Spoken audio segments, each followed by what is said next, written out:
story you are about to hear is true. Only the names have been changed to protect the innocent. Fatima Cigarettes, best of all long cigarettes, brings you Dragnet.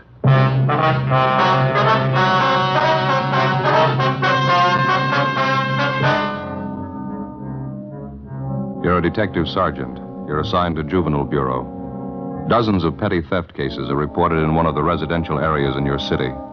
The victims, neighborhood businessmen. The suspects, teenage high school students. Your job? Stop them. More and more smokers, coast to coast, are saying this about king-size Fatima every day. They're different. Better. They are different. So pleasing. Yes, in Fatima, the difference is quality. You see, Fatima contains the finest domestic and Turkish tobaccos superbly blended. And Fatima is extra mild, with a much different, much better flavor and aroma. Compare Fatima with any other king-size cigarette. You'll find Fatima gives you all the advantages of extra length, plus Fatima quality, which no other king-size cigarette has. Yes, in Fatima, the difference is quality. Next time, buy Fatima. Best of all long cigarettes.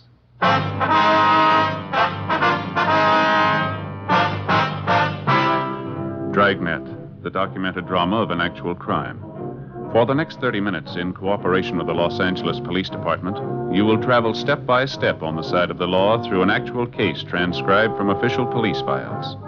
From beginning to end, from crime to punishment, Dragnet is the story of your police force in action. It was Tuesday, February 4th. It was cloudy in Los Angeles. We were working a night watch out of Juvenile Bureau, assigned to University Division. My partner's Ben Romero. The boss is Inspector Bowling. My name's Friday. We were on the way out from the office, and it was 7:13 p.m. when we got to the corner of South Waverly and Chester Avenue. The grocery store. Guess that's him back there at the meat counter. Yeah. Come on. Looks like he's getting ready to close up. Yeah, I guess we just about made it in time, huh? Excuse me, sir? Yes, sir. Help you, gentlemen? We're looking for Henry Loomis. Yes, sir. That's my name. Police officers, Mr. Loomis. My name's Friday. I believe I talked to you on the phone. Oh, yeah. This is my partner, Sergeant Romero. Hi, Mr. Loomis. Wonder if you'd mind waiting a half a minute, officers. Just getting a little bookwork straightened out here. Today's receipts. Yeah, Yes. go right in. Won't take but a minute. Let's see here. 37, 45, 37. There we go. Ain't that lousy bookwork. Gonna get a girl to come in and do it one of these days. Let's go up front here and talk. All right, sir, fine. Pull up a couple of stools there. Might as well be comfortable. Yes, thank you. Thank you, You sir. talked to any of the other merchants in the neighborhood yet? No, sir, not yet. We'd like to find out what you have to tell us first. Well, it's one of those high school kids, I can tell you that. I'm sure of it. I don't want to sound like an old grouch, but this stealing's got to stop. You get quite a bit of business from the high school trade, do you? At the noon hour, and then just after school lets out. Usually have quite a bunch of them in here around those times. Mm-hmm. Do you especially cater to the high school crowd? I mean, do you serve lunch here or anything like that? No, I don't. I usually get the kids to take their lunch. They come in and buy soda water or milk to drink with their sandwiches.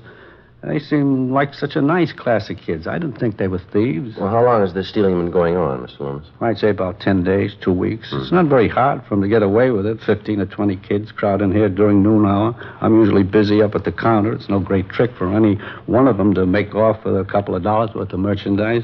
You say this happens just about every day? Every day the kids are in here, yeah. I tried playing detective myself for a while, trying to catch the guilty ones. Didn't do much good. Mm-hmm. As long as this stealing's been going on, Mr. Loomis, has it ever amounted to more than just a few dollars worth of food every day? You know, that's the funny part of it, Sergeant. When I check back on my inventories, it's always just about the same amount. A few cans of meat, vegetables, butter, a few loaves of bread.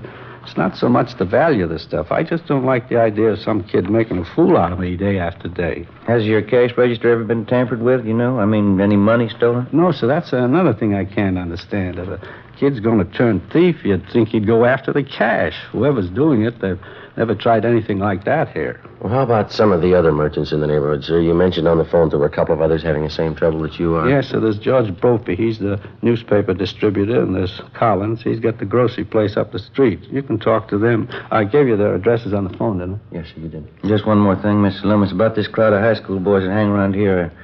Any of them in particular you might suspect? As a matter of fact, there is. I certainly can't prove anything, but I just have a feeling about it.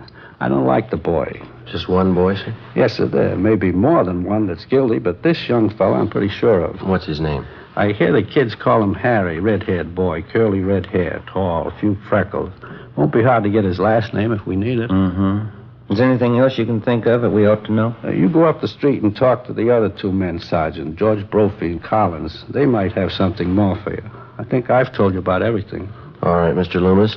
I've got your home phone here. If we want to contact you later tonight, I'll call you there. Is that all right? Perfectly all right. Here's our card, sir. You can call us at that number there anytime. All right, thank you. What do you think's behind the whole thing, Sergeant, this cheap stealing, nickel and dime stuff? I don't know, sir. We'll try and find out for you. Just doesn't make sense stealing like that day after day. You'd think even a kid would know that you can't go on stealing forever. Yes, sir. A lot of them give it a try. From the very start, the whole pattern of the case and the thief's method of operation made little or no sense at all. The thefts had been going on for more than 2 weeks, and they'd all taken place in a 12-square-block area.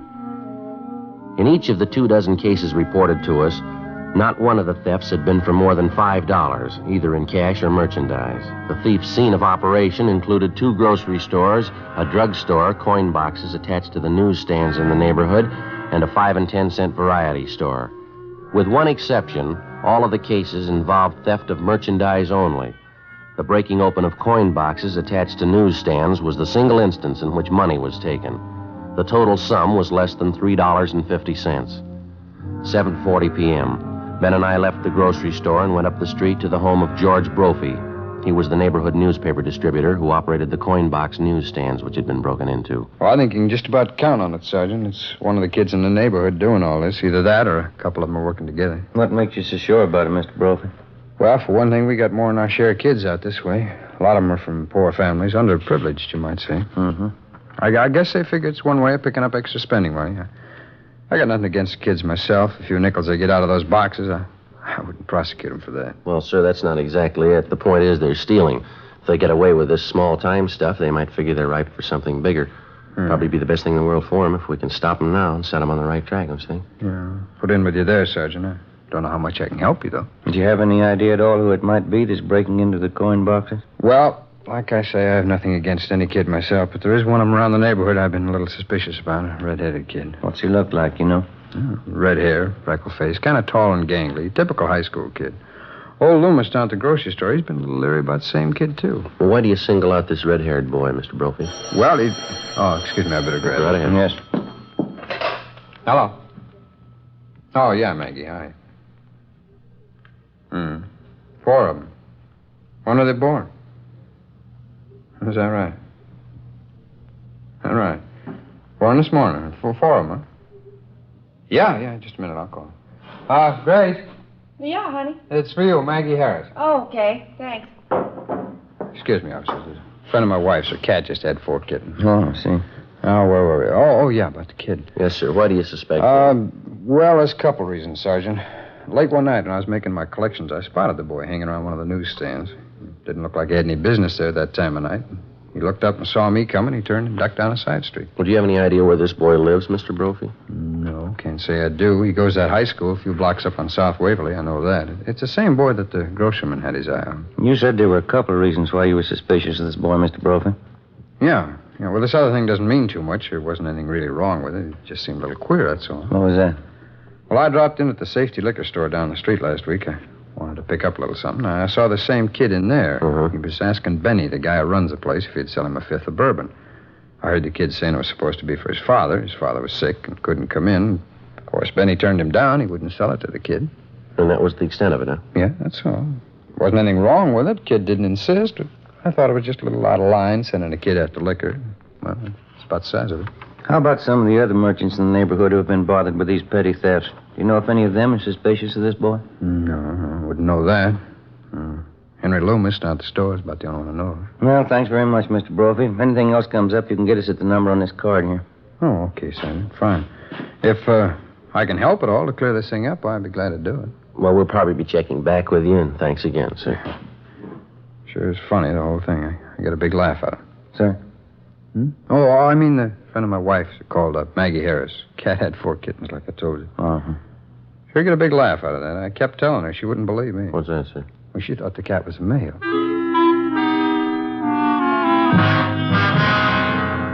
The next morning, Ben and I continued checking with various merchants and residents in the neighborhood where the series of petty thefts were taking place. We located and questioned one more shopkeeper who was suspicious of the tall, red-haired boy known as Harry. That afternoon, we went to the high school on South Waverly Avenue to check on him. From his first name and his description, he was identified by the boy's vice principal as Harry Thomas Dunbar. He was 18 years old and a sophomore with an average scholastic record. We were told that Dunbar had left the grounds about half an hour before with the high school's basketball team. The group was headed for one of the local sports pavilions where the team had one of its more important games scheduled for that afternoon. Harry Dunbar was in charge of selling the printed programs for the game. Ben and I drove out to the sports pavilion and checked with one of the boys collecting tickets at the door. He told us we'd find Harry Dunbar inside at the program stand. These high school kids sure take their basketball seriously, don't they? Yeah, big turnout, sounds like. We're going to be lucky if we can find that boy in this crowd. Yeah. You see him anywhere? No.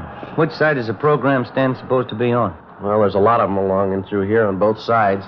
Guess we better start checking them out. Yeah.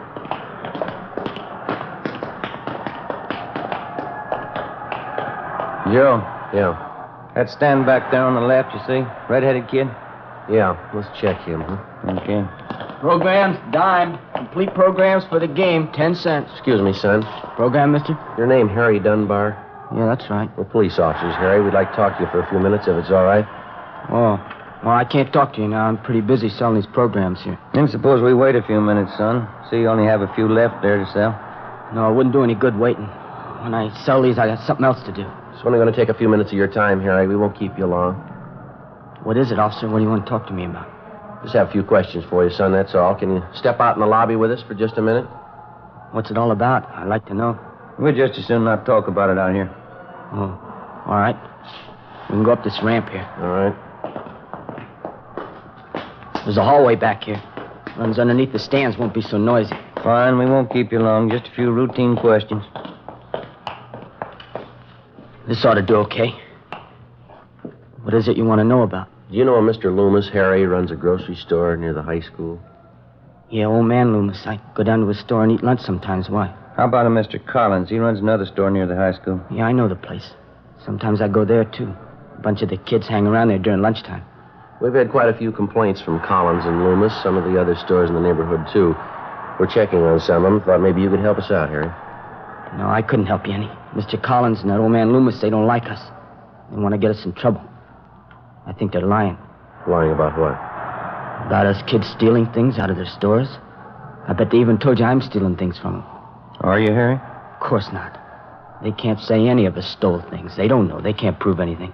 Do you know the man that distributes newspapers in your neighborhood, son of Mr. Brophy? Who? Mr. Brophy. Some of the coin boxes on his newsstands have been broken into. He thought maybe you could tell us something about that. Why me? I don't know any Mr. Brophy. Well, he knows you, Harry. He saw you hanging around one of the newsstands one night, and there's something else. He saw you trying to buy a bottle of liquor in the neighborhood. Is that right? We've had 3 or 4 reports on you, son. What do you say? You want to tell us about it? They're crazy. I haven't done anything. Well, you got nothing to worry about, son. I won't tell you anything. Look out, Ben. Here, grab it. I got him. All right. Hold it up, son. Let me go. Let me go. Take it easy, young fella. I haven't done anything. I haven't. Now, let me go, please. I haven't done anything. Why'd you try to run away? I have to get home. I got to get home right away. All right, son. We'll take you there. No, you can't go with me. I have to go alone. Afraid we're going to have to hold on to you, Harry. Either we take you home or we take you downtown. Which is it? I tried to tell him I couldn't do everything. I tried, but it didn't work out. I can't do everything. What do you mean, son? Take me home. I'll let them tell you.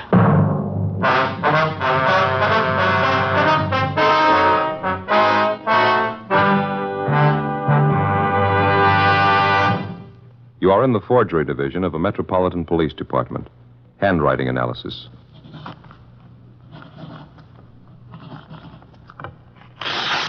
All right.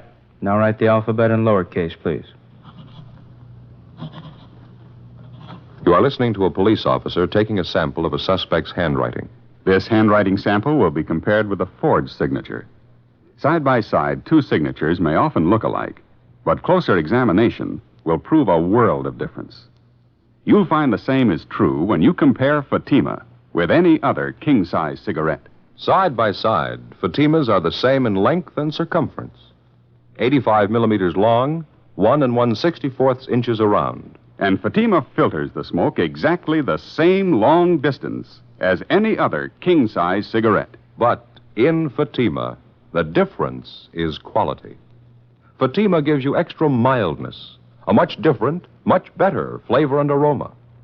Remember, Fatima has all the advantages of extra length, plus Fatima quality, which no other king-size cigarette has. So insist on the best.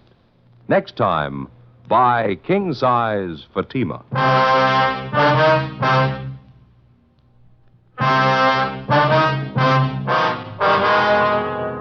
Wednesday, February 5th, 4:15 p.m. We left the sports pavilion, got in the car, and started to drive our teenage suspect, Harry Dunbar, to his home. On the way, we questioned him about the series of petty thefts which had been going on in his neighborhood. We asked him about stealing merchandise from the grocery store run by Mr. Loomis. He admitted he was responsible. He said he'd been stealing things from the store for more than a month. We asked the boy about the petty thefts from the grocery store operated by Mr. Collins. Again, he told us he was responsible. He also admitted stealing from the neighborhood drugstore and the variety store, in addition to breaking into the coin boxes on the self-service newsstands. In each instance, he described his method of operation. He estimated that over a period of some 4.5 weeks, he'd stolen approximately $50 in merchandise and about $5 in cash. We asked him why. He refused to answer. You must have had a reason for doing all this, Harry. Why don't you tell us? We're going to find out sooner or later. Sorry, officer. Just next turn to your left. Okay. What's the matter, son? You afraid of what your folks are going to say? No, that's not it. I never stole anything in my life till this time. When I started in, I didn't think of it as stealing. Something I had to do, that's all. I couldn't help it. That doesn't make much sense, Harry. What do you mean you couldn't help it? It's the truth. You gotta believe me, there wasn't anything else I could do. Well, what was it then? Was somebody forcing you to steal? No. Can't you just believe me? It's something I had to do. Sergeant, can't you let me off here? I'll walk home the rest of the way. I promise you I'll come in and see you tomorrow, huh? Well, you know we couldn't do that, son. You've already admitted stealing from a half a dozen stores in the neighborhood, breaking into those coin boxes. It's going to have to be straightened out one way or the other. But I can pay him back for what I took. I got a job. I'll pay back every one of them. I believe you, son, but there's still a lot of explaining that's going to have to be done. This is the 1500 block, Harry. Want to point out your house for us? Son? Can't we fix it up some other way? We don't have to go to my house, do we? The sooner you face it, the better. Now, how about it? Keep on going. It's way down the end of the block there. Well, now, which is it, son? There's no houses beyond this. It's just that shack down there. That's my house. Okay, Harry.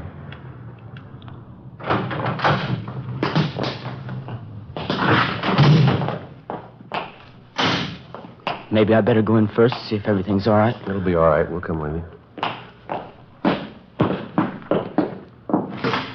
Ben and I followed the boy up the stairs and into the house.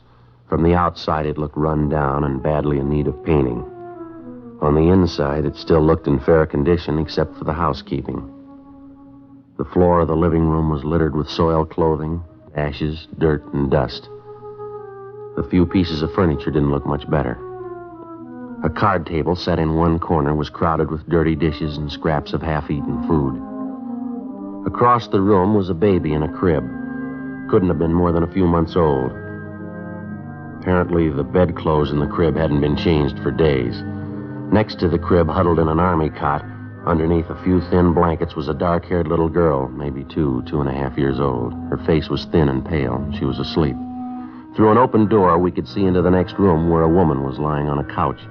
There was an empty glass and a newly opened bottle of whiskey on the nightstand. Should have let me come in first, officers. Would have had a chance to clean up a little. Kids mess up the house, you know. Harry, is that you, Harry? That's my mother. Resting a little, I guess. This is the baby in the crib. His name's Jerry. Well, that's my little sister on the cot there. Her name's Annie. Get your mother out here, will you, son? We want to talk to her. Don't get mad at her, huh, will you? Ma's had a tough time lately. She tries to do her best. What's the matter with the kids here, son? Have they been sick? Yeah, the baby had a cold, but I got that medicine there from the drugstore. He seems to be okay. I'm not so sure about Annie, though. She had a bad cold. Doesn't seem to be getting over it. You want to take a look, Ben? Yeah. Get your mother up, son. Yeah. All right.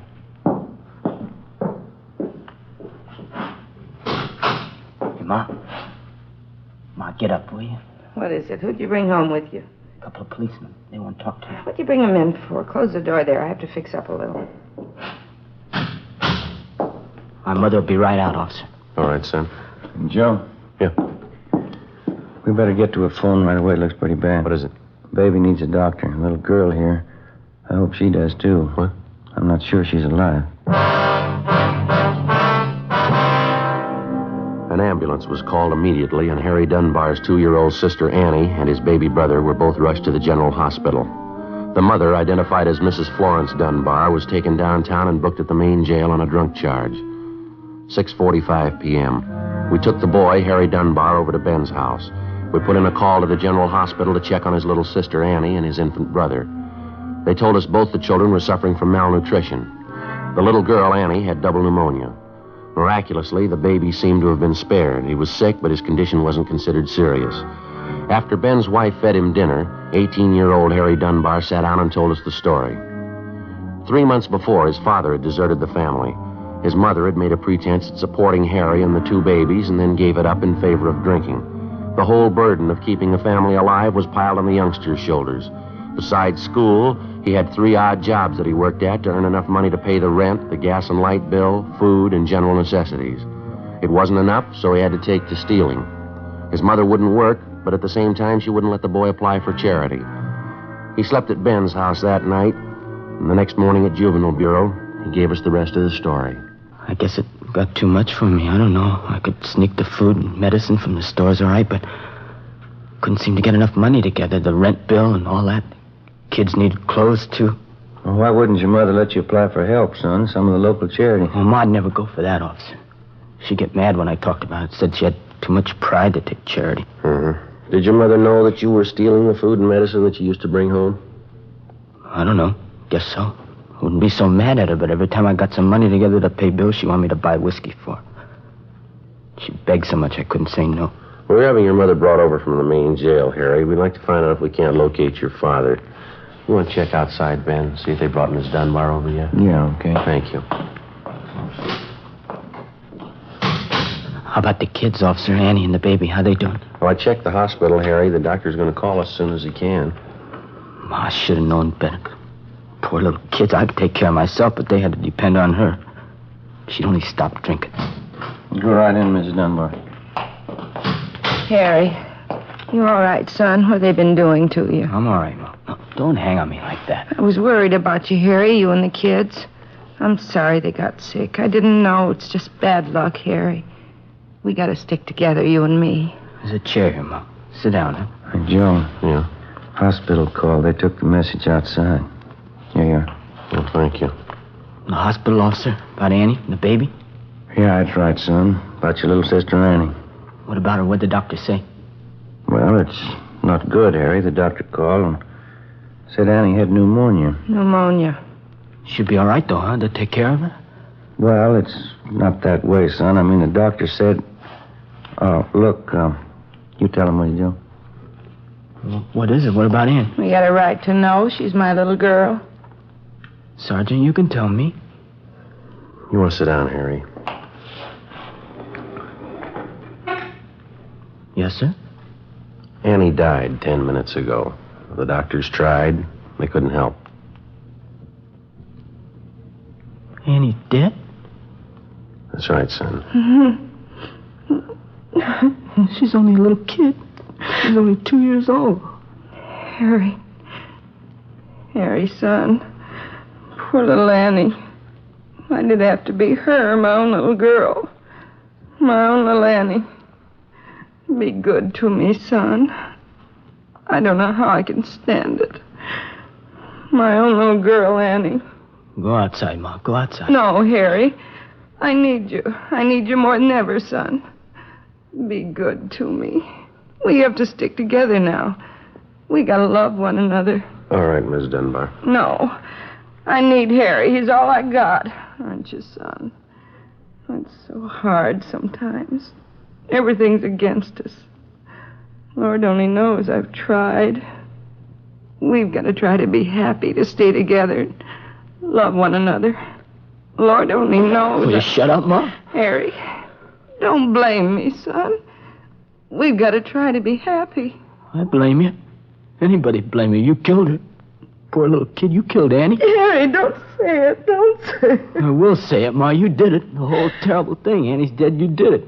Don't you know what I mean? Don't, son. Don't hurt me. All right, Harry, now take it easy. You know it, too, don't you? She did it. Her and her whiskey and her drinking and laying around, not even caring about the kids. I tried to tell you, Ma. It's the least you could have done. Take care of the kids. See they're all right. You had to drink. You wouldn't work. You had to lay around. Don't you understand? I couldn't do it all. I tried. I couldn't do it all. You had to go on drinking and lay there and watch Annie die. Please, son, don't say that.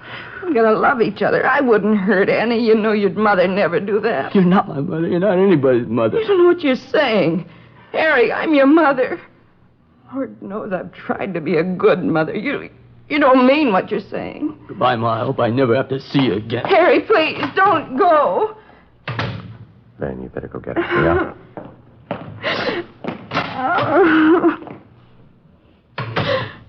He wouldn't believe me, Sergeant.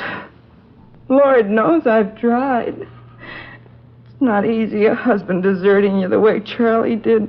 3 kids on your hands. What can I do? Yes, ma'am. Harry ought to understand. I tried. Lord knows it's the best anybody can do. Just try and hope for the best. Yes, ma'am.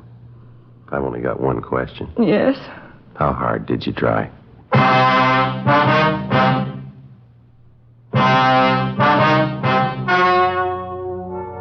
The story you have just heard was true. Only the names were changed to protect the innocent. On April 23rd, trial was held in Municipal Court, City and County of Los Angeles, State of California. In a moment, the results of that trial.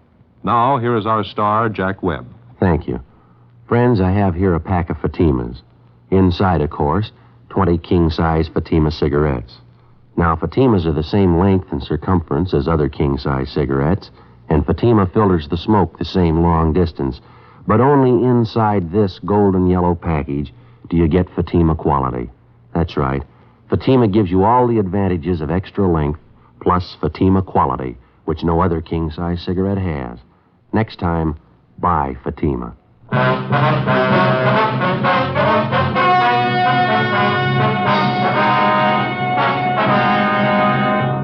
18-year-old Harold Dunbar was filed on in juvenile court. After the hearing, the court directed that the 2 Dunbar children be placed in a foster home. Mrs. Dunbar was permanently deprived of the custody of her children.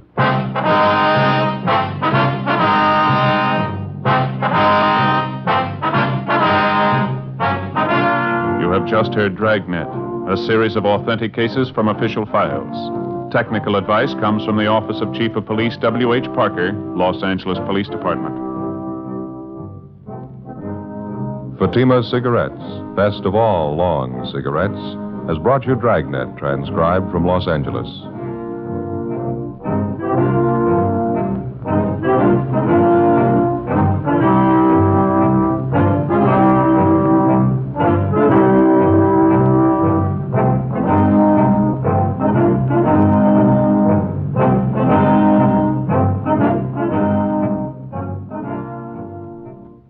Stay tuned for Counter Spy, next over NBC.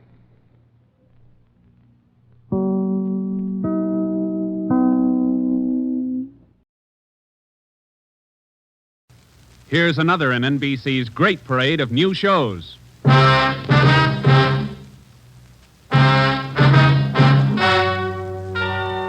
Ladies and gentlemen, the story you are about to hear is true. Only the names have been changed to protect the innocent. NBC brings you Dragnet.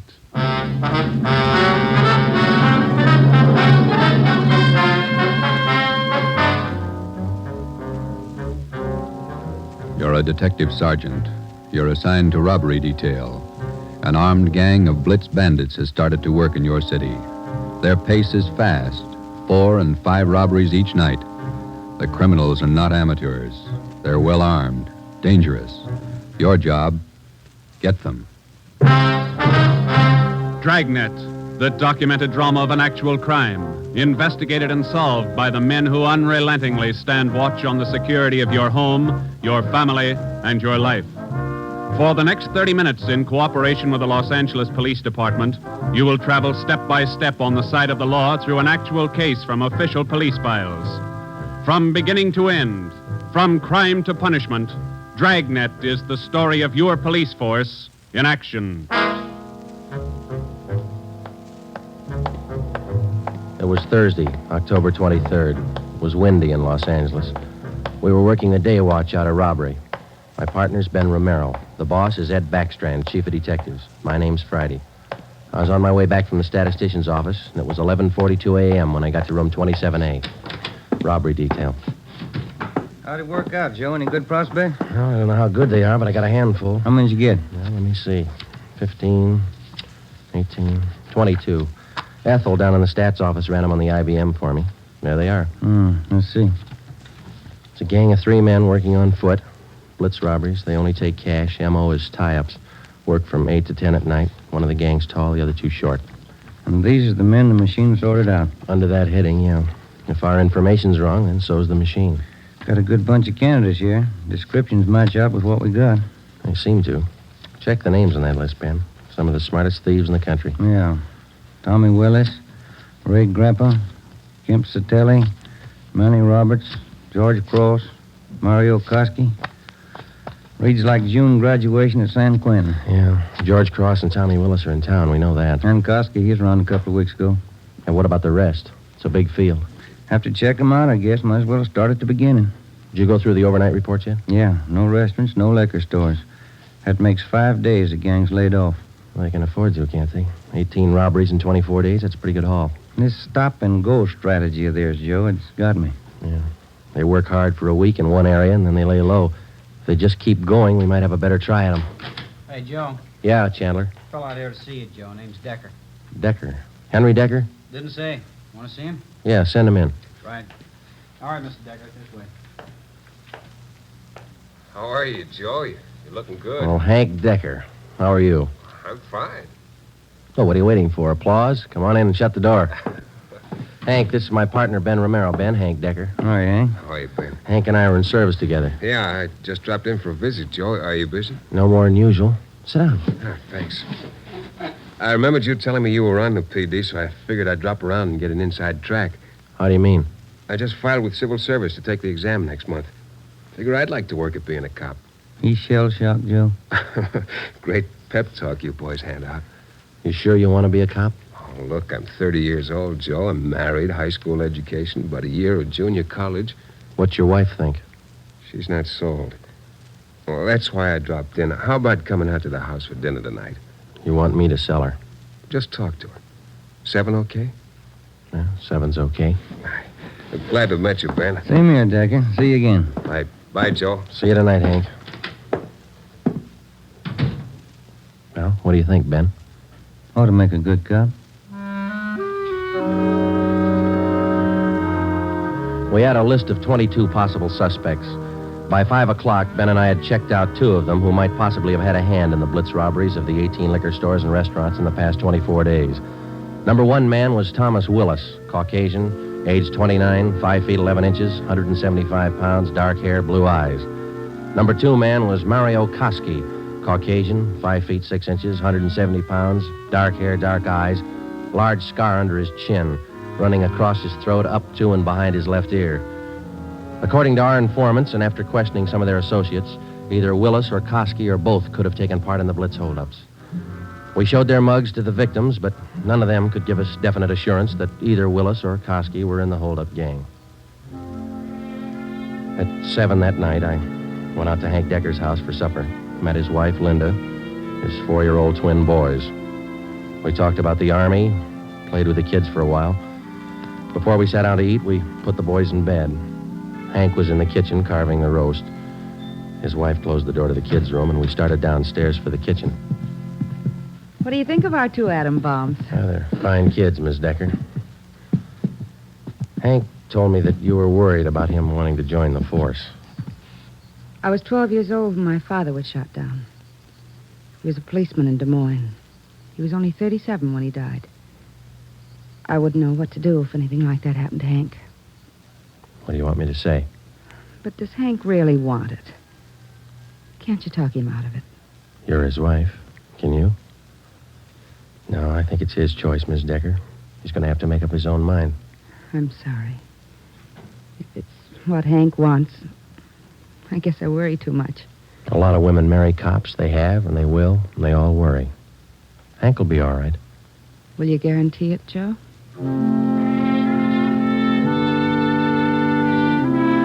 During the next month, I heard from Hank Decker only once. He was studying hard. During the same month, Ben and I were working hard, trying to find some kind of a concrete lead to break the Blitz gang. There had been no subsequent holdups which seemed to tie in directly with the gang or its operations. From the list of possible suspects which Ben and I made up, 18 names had been eliminated for one reason or another. Either they were in jail at the time of the robberies, out of the Los Angeles area, or out of the state. But 4 names remained: George Cross, Tommy Willis, Mario Koski, Julian Brock. During the latter part of the month, George Cross was booked on a minor charge, and we questioned him at that time. He showed no knowledge of the holdups. Nearly 2 months after the robberies were committed, Ben and I were still without a solution as to the whereabouts of the gang. Never known a Blitz gang like this way before, Joe. Once they get wound up, they usually go until they're caught. Yeah. Did you get out those telegram checks to the east yet? Last night before I went home. Sent out all 3. Willis, Koski, and Brock. I'd like to find just one of them. Chicago might have something. That's Koski's old hangout. Willis, too.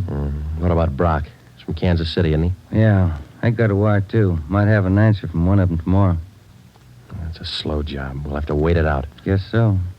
No follow-ups from the victims we talked to. I'll get it. Robbery Friday. Oh, hiya, Joe. Hank Decker, congratulate me. What for? Just passed my written exam. Got the letter this morning. How about that? That's fine. When do you take your physical? Oh, not till the end of the month. Next week I take the oral and agility tests, then the physical. If I get by them, I'm in. Well, you're going to have a full month at the police academy after the test. There's a lot of work, Hank. Oh, it can't be any worse than these tests. It's a tough 30 days out there on the Hill. Law, court procedure, evidence, combat firing, target practice. You'll have to wade through all of them. You ever gonna have anything encouraging to say? Yeah, when you graduate. I won't count on it. How's your job going? Slow. How's your wife feel now? About taking the job? Uh-huh. A little better. She said to say hello. Okay. Keep us posted, huh? I'll do that, Joe. Right. Bye. Hank passed his written test. Sure anxious. Brandy, Romero, got a minute? Yeah, Skipper. Come on, Joe. You got something, Ed? Yeah, those Blitz robberies you're handling. Not having much luck. We were. Gang's disappeared. Not a trace of them so far. They leave town? Oh, we're not sure, Ed. We don't even have a good description. We're guessing most of the way. What are your guesses? You've had a couple of months to make them. 12 of the holdup victims we talked to told us definitely that there were 3 men in the gang, 2 of them short, 1 of them tall. We've just been working from there. All 3 of them have dark complexions. Started with 22 possibilities and got it weeded down to 4. No, wait a minute, 3. Yeah. Tommy Willis, Mario Koski, Julian Brock. Willis and Koski are Eastern Hoods. Brock's from the Middle West. And where are they now? Haven't showed their faces around town. We're checking some of the cities in the east. That's about all we got, Skipper. Not much for 2 months' work. Thieves can't be that smart. Right now they are. We've sounded out every lead we had, Ed. We're doing our best. Either of you ever hear of a man by the name of Al Mishakov? No, I don't think so. Chicago gunman in the old days, wasn't he, Ed? That's right. I thought he was doing time in Joliet. Paroled last year. Got a tip he was spotted on East Broadway night before last. You figure it might tie in with our job? I don't know. Find out. If I remember right, Mishakov's brother used to be pretty friendly with Mario Koski. I helped send both of them up 13 years ago. Same rap, robbery. Was that all you heard, Ed? Somebody spotted Mishakov? That's all. If you can track him down, you might get some kind of a lead. That's more than you got now. That night and for the next 2 nights following, Ben and I had dinner downtown instead of going home, and then we spent the rest of the night covering the lower end of the city in search of Al Mishakov. We got more than a dozen leads on where to find him from some of our informants, but none of the leads paid off. We kept missing him. No one knew where he was staying. No one knew, or no one would tell us. Worst thing about this job, Joe, leg work. We must be averaging 10 miles a night. My feet say 20. Almost midnight. Here's McCarthy's place. Let's try it. Right? Let's go down to the end of the bar, Ben. Yeah. Hiya, Ben. Good to see you come in. What's new? Oh, not much, Bert. Meet my partner, Joe Friday. How are you, Friday? What do you fellas have? Looking for a guy, Bert. His name's Al Mishikoff, Chicago. You heard anything? He was in here earlier tonight. Couple of guys with him. Are you sure? What do you look like? 6 feet, about 45, I guess. Big build. Sounds like him, all right, Joe. Is he staying in the neighborhood, Bert? Down here, I don't think so. Most of those big-timers stay uptown someplace. You looking for Mishikoff? I'd like to talk to him. How long ago was he in? Oh, about 8 o'clock. Couple of guys with him. They were talking about driving out to the airport. Something about Las Vegas. There's an 840 plane for Vegas, isn't there, Ben? I think so. 840, 850. I can't recall which. Bert, do you remember the exact time they left? Exactly. No. Say, there's one of the fellas that was with Mishikoff down there in the middle of the bar. Which one, Bert? There. One with the sandy hair, big chin. See him? Yeah. Want to talk, Joe? Come on. And Judge, you know what he said? He said when he was in Vegas last week. Yeah. Pardon me. Killing. Yeah, that's where... Pardon me. I'd like to talk to you a minute. Yeah, who are you? Police, Sergeant Friday. Oh, have a drink, Sergeant. No, thanks. I said I wanted to talk to you. Square John, huh? Wait a minute, George. Square John wants to talk to me. Come on outside. We can talk better out there. I ain't done nothing. What's the pitch? I got a right to know. Let's go. Outside. Maybe I don't want to go outside. I think you better. Come on. All right. Quit shoving, you dumb cop, shoving people around. What are you trying to do anyhow? Every sausage. All right, down this way. Car's parked up the next alley, Joe. Hey, look, what's this all about, huh? I got a right to know. You were seen with Al Mishikoff tonight. Where is he? Who? Al Mishikoff. You want us to spell it? I don't think you can spell your own name. Nobody's asking you to play smart. Where's Mishikoff? Out of town. What do you care? Here's the car. All right, inside, you. Now, look, you got me wrong. I ain't done nothing. Where's Mishikoff? You and some other guy drove to the airport with him tonight. Let's have it. I'm clear, I tell you. I just drove out with him, that's all. Where'd Mishikoff go? Vegas. Took the plane for Vegas. When? About 8:30, 8:45. What's up, anyway? Who's the guy traveling with Mishikoff? Nobody. Who's the guy traveling with Mishikoff? Koski. I just met him tonight. Mario Koski, is that the guy? Yeah, I'm leveling. I ain't done nothing. Ben, get to a phone, call the office, contact Las Vegas police. Ask them to pick up Koski and Mishikoff. When we got back to the office, we questioned the man we had picked up for almost 2 hours. His name was John Delmar, an ex-convict. He'd been paroled from Folsom Prison 2 months before after serving 3.5 years for burglary. He said Mishikoff was looking for a man to work with him and Koski. He didn't specify the work. Delmar said he refused the offer, but they parted on friendly terms. He said Koski and Mishikoff told him that they were going to Las Vegas for a few days, then return to Los Angeles. But when Ben and I checked back with the Las Vegas police the next morning, they reported that nobody answering the description of either Koski or Mishikoff was seen arriving or leaving the airport. We checked with the airlines and sent inquiries to law enforcement agencies throughout the entire area. No sign. 3 weeks went by. Still no sign. Nothing in the overnights, Joe. No, not a thing. Oh, yeah, same here. Reno, Sacramento, San Francisco. Nobody's seen him. Ain't got to come out sometime. We can wait. Yeah, we can wait. Gets on your nerves. Let's check with Backstrand. Maybe he's got a job for us in the meantime. You're getting as eager as your friend Hank Decker, Joe. Incidentally, how'd things turn out for him? He passed all his exams, putting in his month's training at the academy now. He should do all right. Oh, yeah. Hi, Mike. Skipper busy? Not in his office. Won't be in till afternoon. What's the matter? He's got a lecture at the police academy this morning. Thanks, Mike. Come on, Ben. Ben and I drove out to the police academy near Elysian Park. We went out to check with Ed Backstrand on the Blitz robberies, not to listen to his lecture. When we walked into the classroom, he was just finishing up, so we sat in the back of the room and listened. It was a pretty good speech. Because of the alertness of the arresting officer, his talent for memorizing detail, and his knowledge of how a criminal acts under a given set of circumstances, the arrest was made. Well, that's about it, gentlemen. Thank you for your attention. Now, when I ran this speech over at home, my wife said it wasn't a very good talk, but at least it came out on time. Now it seems I'm 2 minutes short, so I guess I failed on both counts. But if I may, I'd like to use the few minutes that are left to tell you what I think of being a cop after 24 years. For one reason or other, you men have chosen the career of a police officer. Well, let me tell you right now, without any qualifications, it's a thankless job. Maybe you can't see it now. Maybe you think I'm exaggerating. But when you graduate next week and get that uniform on, your whole lives are going to change. You're going to lose friends, a lot of them. They'll want parking tickets fixed, some other favors. You'll have to turn them down, so you'll be a heel, a fathead. When you're on the beach, you're going to meet the cream of society and the scum, the lowest. Sometimes you won't be able to tell the difference. Some of you will have to work with thugs, two-bit gangsters, dope addicts, cheap women, all the human garbage you can find in a big city. You'll come home at night and take a shower to wash off the dirt, but you still won't feel clean. That's the job. When you buy a box of candy and bring it home for your anniversary, the neighbors will say you chiseled it. When you save up a few dollars and buy a new car or some furniture for the house, it's graft. People are going to want favors. They'll offer you things, a free beer or a new dress for your wife. If you take it, you're a chiseler. If you don't, you're a tough cop. Well, here's a piece of advice. Take nothing from anyone, no matter how good a friend he is. Pay for everything you get and don't ask favors. Treat everybody alike, no matter what they look like or what they believe in. You don't play favorites. There are going to be times when a few men in the department get out of line. The newspapers will play it up because it makes good reading, and the average John public will love it. Because that's the only way he can pay you back for that traffic ticket you gave him. Being a good cop is a hard job, but it's a good one. Let me warn you just once more. It's one of the most thankless jobs on earth. That's all, gentlemen.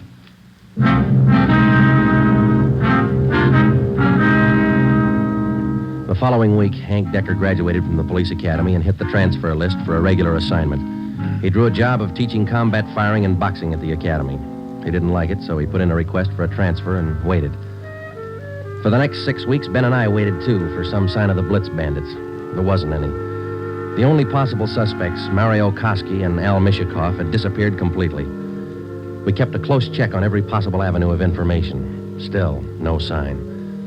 Ben and I were transferred to the night watch on robbery for a few weeks, and that gave Hank Decker a chance to drop in and visit with us a couple of hours when he went off duty at the academy. He was still as eager as ever.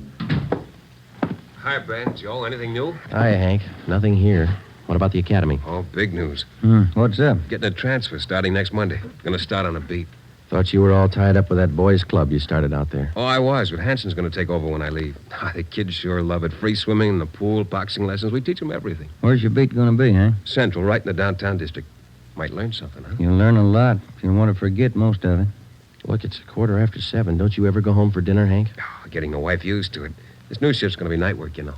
Wait till you're on it for a year, and then you tell us how you like it. A year? I want to be in the detective bureau after a year. Well, you're not even going to last a year if you don't get home to dinner. Your wife's called twice this week already. She calls me. Okay, when did she call tonight? She hasn't yet. Oh, I guess I better head her off. Let me know if anything breaks, huh, Joe? I'd like to tag along. Okay, Hank. Well, on your way. Okay, good night. So long. Good night. Yeah. How eager can you get? Were we like that when we started? Not me. I never had that much energy at one time my whole life.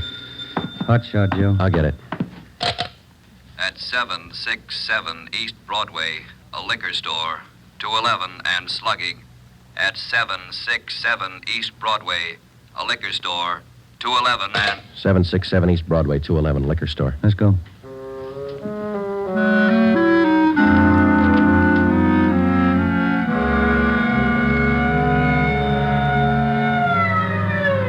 .767 East Broadway, King's Liquor Store. We pushed our way through the small crowd outside the door and into the shop. 2 patrolmen in uniform were already interviewing the proprietor. He had 2 large gashes on his head just above the right temple. He was trembling and badly shaken, but he managed to give us a good description of the hold-up men. Yeah, I can tell you what they looked like. 3 of them. One short, one tall, husky, another short, fat. You remember what they were wearing? Coats. All 3, dark coats. One of the short men, he had a big scar here on the throat, like this. After the 3 men robbed the store, they slugged me and tied me up. Turner, this man's hurt. You call an ambulance? On the way, Sergeant. That's fine. We have just one more question, Mr. King. Here's a handful of pictures. We'd like you to tell us if any one of these men were in the gang that held you up tonight. Let me look. There you are. Take your time. No. No, not him. No. Oh, this one. Here. He took the money from the register. Would you look through the rest, please? Is there any more? Let me see again. No. Oh, here. Another one. The fat one with the scar. This is him. I think he's the one that slugged me. Thanks, Mr. King. Here's our card. We'll be contacting you later. Turner, will you and your partner take the crime report? We got some checking to do. Right, Sergeant. Thanks. Come on, Ben. Yeah. Koski and Mishikov. He picked out both of them, Joe. Yeah, he certainly did, didn't he? Attention all units. Attention all units. Wait a minute. The southeast corner of Broadway and East 3rd, a liquor store and restaurant 211, code 3. All units, the southeast corner of Broadway. Come on, Ben, let's roll. and East 3rd.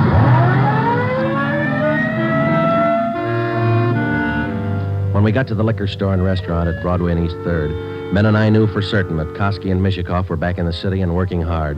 Their M.O. matched down to almost the smallest detail.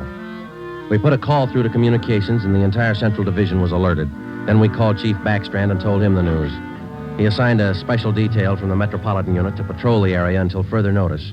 But at 9:23 p.m., before they pulled out of the police garage, the Blitz bandits added 2 more liquor stores and 1 more restaurant to their list of victims. Early the next morning, Ben and I met with Chief Backstrand in his office. You got a make on that third man yet? We ran his description through R&I early this morning, Ed. Closest candidate's a guy by the name of Julian Brock. Done time here in New York. Any tie-up with Koski or Mishikov? Mama sheet says he knows Koski pretty well. And that's good enough. Now, how do you think you're going to get these thieves? We've got the alert out, Chief. Special detail from Metropolitan Division's been briefed. Communications all set. All right, here's a tip for you. Tell the men if there's a hold-up call that only the car in the area of the hold-up will handle it. These thieves are no amateurs. They may try some decoy trick. Tell the men to stay in the area they're assigned to until they receive a call. Jake? We'll take care of it, Ed. You going to be on hand tonight? And when do you figure on starting? We'll have the full detail out by 6:30. Play it safe and start at 4. Why chance missing him?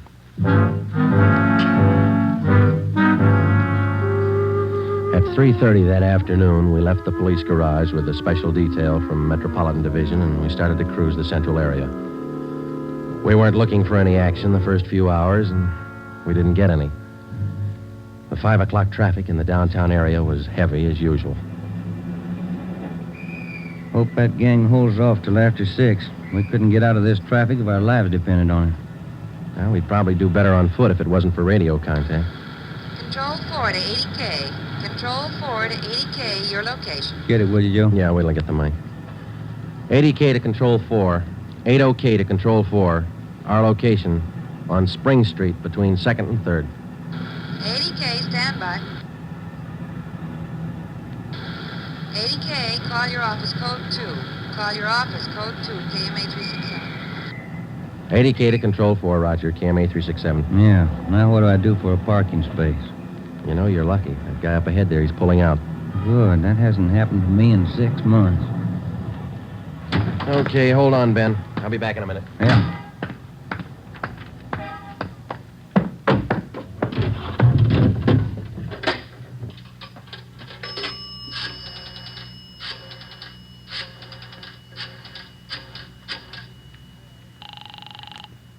City Hall. 2511. 2511. Robbery, Chandler. This Friday, Bill. You want us? Yeah, just a minute, Joe. Chief wants to talk to you. Hello, Friday. Yeah, Ed. Cruiser car just brought in a guy answering the description of Mario Koski. Yeah? Get over here right away and question the guy. If it is Koski, we can all go home early. Ben and I went back to the office and questioned the man who gave his name as Conrad Larkin. He was Koski's approximate height and weight, same color hair, same color eyes. The resemblance to Koski's picture was evident. We questioned him thoroughly about the Blitz robberies, and then we checked out his fingerprints. The coincidence was hard to overlook, but we were satisfied. The man was not Mario Koski. There was a phone message on my desk to call Hank's wife. I called her, and then we checked with Chief Backstrand again and started for the police garage. It was 10 minutes past 6. Hey, Ben, Joe, wait a minute, will you? Oh, hi, Hank. What's all the excitement? I heard about those jobs last night, the Blitz gang. How about tagging along tonight? What's the stare? You suit yourself, Hank. When are you due home for dinner? I told the wife I'd eat out tonight. You sure you're not due home for dinner? No, not tonight, Joe. Did you have any luck yet? Not so far, Hank. Maybe later on tonight. Come on, here's the garage. How close did you come to the gang last night? Not close enough. 2 steps ahead of us all the way. They sure must work fast. 5 jobs in a row. All right, Hank, let's don't rub it in, huh?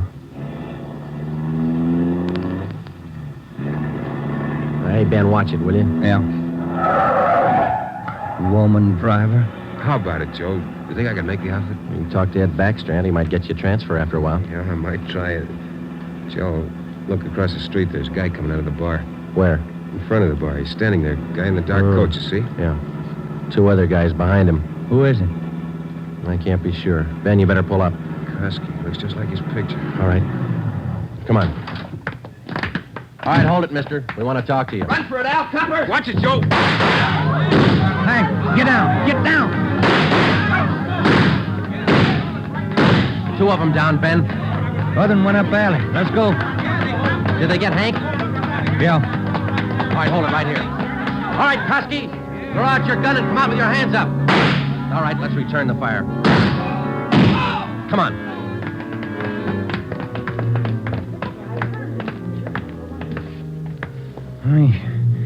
He had his chance. Yeah. Grab his gun. Let's get back to Hank. Did you get the guns from the other 2? Yeah, they're dead. Hank got them both. All right, one side, please. Officer, did you call an ambulance? Yeah, they're on their way. Come on, Ben. One side, please. Will you let us through? Hank, how you doing? Not so good, Joe. Ben, will you get the crowd black? Give him some air. Would you just move back and keep right on walking? Joe, All right, stay there. All right, easy, Hank. They'll be here in a minute. Hank? Hank? How's it doing, Joe? Gone? Yeah. Come on.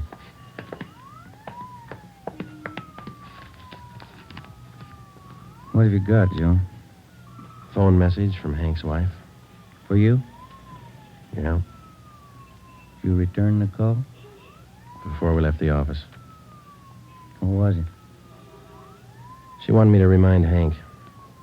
He was due home for dinner at 7 o'clock.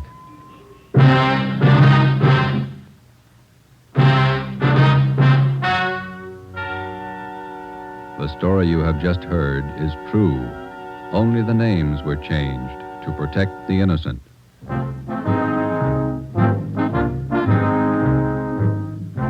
You have just heard the 12th in a new series of authentic cases from official files. Technical advice for Dragnet is furnished by the Los Angeles Police Department.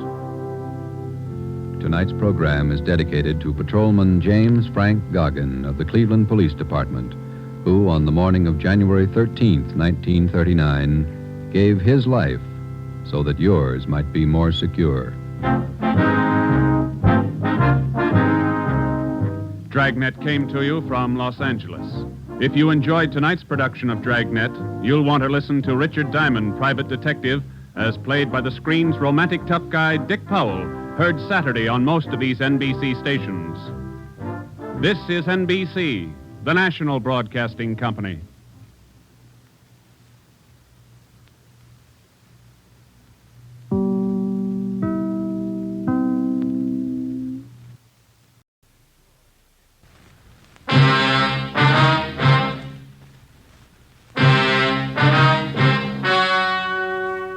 The story you are about to hear is true. Only the names have been changed to protect the innocent. Fatima Cigarettes, best of all long cigarettes, brings you Dragnet.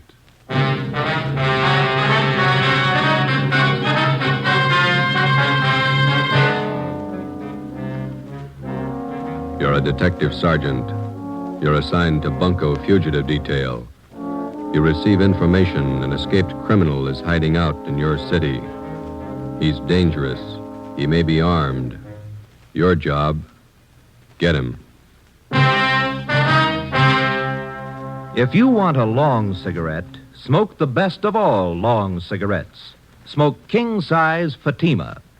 Fatima is the long cigarette which contains the finest Turkish and domestic tobaccos superbly blended to make Fatima extra mild. And that's why Fatima has a much different, much better flavor and aroma than any other long cigarette. That's why Fatima has more than doubled its smokers coast to coast. So enjoy Fatima, the best of all long cigarettes. It's wise to smoke extra mild Fatima. It's wise to smoke extra mild Fatima.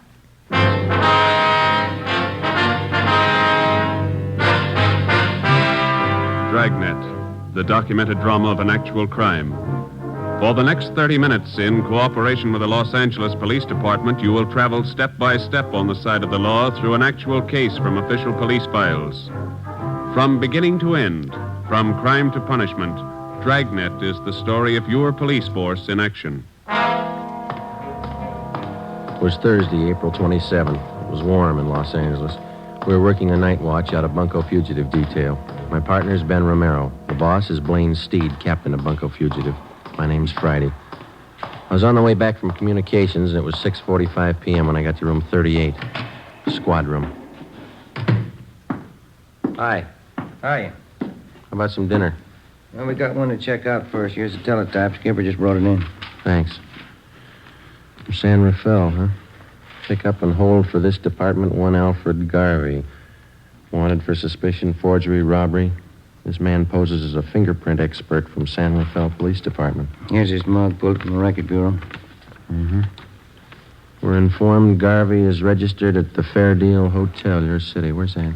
Over near First and Broadway. Yeah. Please advise us on his arrest, and officers will arrive with warrant signed. Chief Police Frank Kelly, San Rafael, California. Shouldn't take long to pick him up. All right, we can eat later, I guess. Hi. Hi, Max. What are you doing around? I thought you took off on vacation. I am. Just came back to pick up some stuff in my locker. Soft touch. Sure. Listen, the wife's got the car there. Are you guys going anywhere near North Main and Daly? Yeah, we're going to leave right now. Oh, okay. Let me grab my coat. All right. You live out near Highland Park, don't you, Max? Yeah. Well, I took the kids shopping in the car this afternoon. Had to get them shoes for our vacation. Kids sure scuff up the toes in a hurry. All right, you all set? Let's go. Where are you going on your vacation? Big Bear. Gonna stay the whole 3 weeks. The in-laws own a cabin up there. They even pay the utilities for us. It's pretty nice. Only one trouble. What's that? They're coming with us. Oh. Where'd you park? In the captain's stall. All right.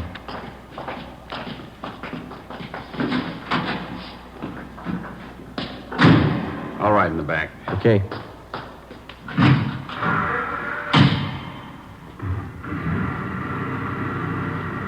You two still working on that Valley case? No, we washed it up Monday. What's this one? Teletype from San Rafael. I want some guy picked up. Here's a mugshot. Who's Richards going to work with while he's gone, Mac? I don't know. What's the crowd up ahead? Oh, yeah. Shriners Convention. I forgot they were having a parade tonight. You better stay over to one side. I think we can get through all right. Watch those kids there. Yeah, there we go. That's the place up ahead, isn't it? Fair deal, yeah. We got to stop by this hotel a minute, Max. You want to wait here? I'll come in.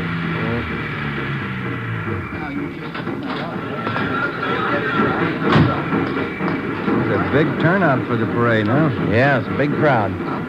Fair Deal Hotel. Look at those rates. 35 cents a day, $2 a week.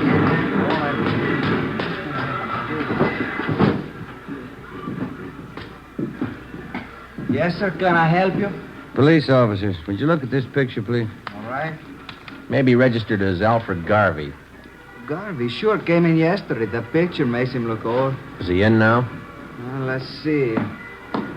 Garvey, room 307.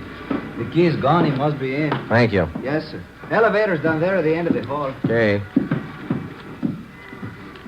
The elevator's in use. Let's take the stairs. I'll wait for you here. I want to see the parade. Okay, Mac. I've never seen it to fail. It's sad. Stairs.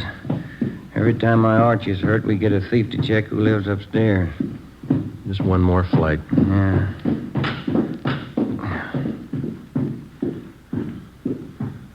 305, 307. Door's open. Let's have a look. Come on. It's empty. Nothing in the closet. Yeah, pretty fast checkout. It came from downstairs. The lobby. Come on. Yep. Come on, hurry up. Guys, stop him! Stop that guy, police! The police! It's Maxwell. Max, are you all right? He went out the door, blue suit. It was Garvey. He shot your friend. Call an ambulance. He ran out the door. He shot your friend. Come on, Ben. Call that ambulance, will you? Hey, you. Did you see a man come out of this hotel? What'd you say? Did you just see a man come out of this hotel? That one? I don't know. All right, Ben, you go that way. I'll check up this way. Yeah, right. What's the matter? Watch where you're going, huh? Did you see a man running up this way just now, about my height, blue suit? Huh? No, I didn't see anybody. Did you see anybody? Hey, boy. Yeah, you want a paper, mister? No, listen, did you see a man running by here a minute ago in a blue suit? Well, maybe. I didn't notice it. You want a paper? No. I'm sorry. Sorry, lady. Ben, over here. Yeah. Did you spot him? No, we're gonna need help. All right, come on.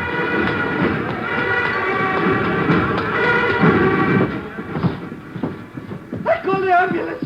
You better help your friend. He's bleeding. I don't know what to do. Ben, get a hold of communications. Get some help out here. Right. The guy came down in the elevator. It was Garvey. Your friend tried to stop him. Garvey shot him right in the face. All right, stop yelling, He was terrible. Now, look, he's bleeding. You better do something. Will you shut up? Max, how is it? Chest hurts. Yeah, all right, easy, huh? Garvey came out of the elevator fast with a gun. All right, take it easy now. Joe, I got communications there blocking off the area. It's fine. Watch that front door, will you? Keep those people out of here. Yeah. Chest. I'll be here in a minute, boy. Call the wife, Eleanor. Ambulance is here. Yeah. He looks bad. Well, he's not going to get any worse. He's dead.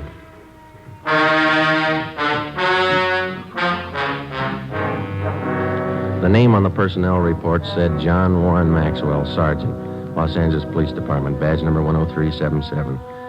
Nearest living relative, wife, Eleanor Jean Maxwell. Dependents, John Maxwell, Jr., 6 years. Deborah Lee Maxwell, 2 years. Death in line of duty, April 27th, 7:15 p.m. John Maxwell's body was removed from Georgia Street to the county morgue. At 7:45, a special detail of men from homicide and bunco fugitive were on the scene to aid in the investigation of the killing. The neighborhood where the Fairdale Hotel was located was covered for a half mile around. By 9 o'clock, the parade was over and the area was cleared. We had a single lead to work with. In checking out the different taxicab stands in the neighborhood, we found out that 3 separate fares had been picked up within 2 blocks of the hotel 4 minutes after the shooting. Ben and I went to the offices of the taxicab company. The cabs in question were called in and the waybills were checked. The times of the 3 different trips were listed, and so was the address of each destination. We copied down the addresses and then interviewed the drivers. We're going to give each one of you half a dozen pictures. Like to see if you can identify any of them as passengers you picked up tonight near the Fairdale Hotel. All right, here you go. There you are. 4, 5, 6.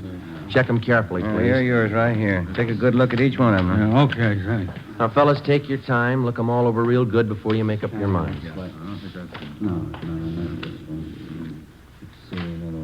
Yeah, here's the one, Sergeant. No mistake. Let me see. Where'd you pick up this man? About a block from the hotel. I drove him to a place on 14th Street. Same address on the waybill. Ben? Yeah? Alfred Garvey. Ben and I, along with Ricketts and Chandler from Homicide, drove out to the 14th Street address, another small transient hotel. The clerk on duty identified Garvey from his mugshot. He said the suspect had called at the hotel at about 7:45 that night and asked to see one of the guests, Mrs. Lorraine Thomas. The clerk said he told Garvey Mrs. Thomas was out, that she hadn't been there for 4 days.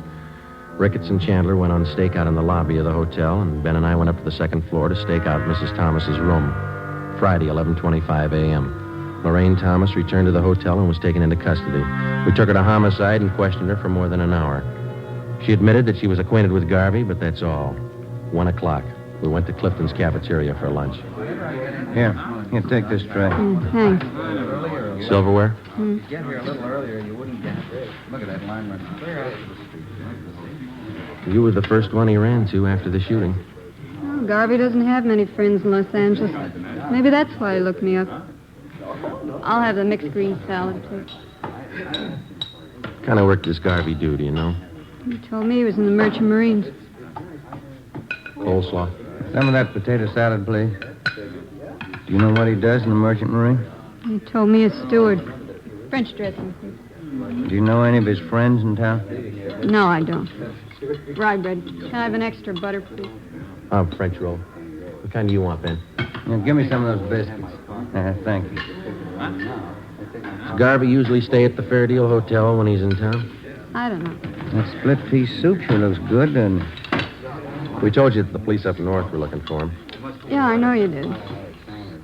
Like I told you, I've been out with him a few times. That's all I know about him. He must have introduced you to some of his friends. I'll have the prime ribs there, rare. That piece there. How about it? Did you ever meet any of his friends?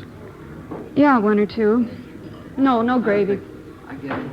Meatloaf, brown gravy. Remember any of the names of his friends?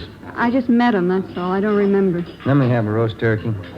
Go kind of heavy on that dressing, will you? Did you ever go out with any of them? No.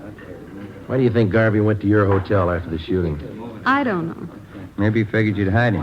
I don't know why you should. He killed a man and headed straight for your place. Doesn't make you look too good. I can't help that. I like some of those string beans, please. Miss Thomas, you know it's going to go hard on you if you're holding back information on Garvey. I'm not. Why don't you take some of that summer squash, Joe? It's good for you. Well, I can't eat that much. When'd you first meet Garvey? About 3 years ago, up in St. Helena. You might as well keep your nose clean. How do you mean? We're going to reach you, Miss Thomas. You might as well tell us all you know. Look, if Garvey's killing people, I don't want to have any more to do with him. We do. Now, where is he? I told you, I don't know. Squash, please. You said you had a little boy, didn't you, Miss Thomas? Do we have to talk about it now? I thought we were going to have lunch. How old's your little boy? He's 7 years old. Where is he now? He's in school up in San Francisco. Isn't his line going awful slow? It's lunchtime. You know that cop that Garvey killed last night? Mashed potatoes, country gravy. Did you hear what I said? Yes, I know he killed a cop. He had a little boy, too. There's nothing I can do. No potatoes, thanks. Yeah, there's something you can do, Miss Thomas. You can tell us where Garvey is. If I knew, I'd tell you. French fries, please. You're kidding us, Miss Thomas, but we're not going to kid you. You know a lot more about this than you're telling us. Maybe I do, but I'm scared. Who are you afraid of? Look, why can't you count me out of this? I don't want any part of it. You're in all the way. The only way you're going to get out is to tell us what you know. He'll kill me. Suppose something happens to me, nobody's going to worry about my kid. You don't have to worry. He's not going to find out. No dessert, please. They'll both kill me. Both? Who's the other one? What's the use? Trouble, no matter what you try to do, nothing but trouble. Garvey's working with somebody, is that it? His name's Jack Fleming. Yeah? They made me promise to cover for him. Give him a place to hide out whenever the heat was on. Then you know where they are. No, I don't, and that's the truth. Why do they need a place to hide out? You said Garvey killed a cop. What about Fleming? Hey, Joe, you better move along there. Oh, I'm sorry. What about Fleming? We're going to pull some jobs. All right, we can skip the dessert. Come on. I'll take a check for all of them. Let's go. What kind of jobs? Where? Hold up. Tomorrow night. Three Kings Liquor Store out in Wilshire. Let's sit down. They're both the same, Garvey and Fleming. They can't hold a gun without using it. Here's the table. Oh, you dropped your tray. I'll get you some more. Don't bother. I'm not hungry anymore.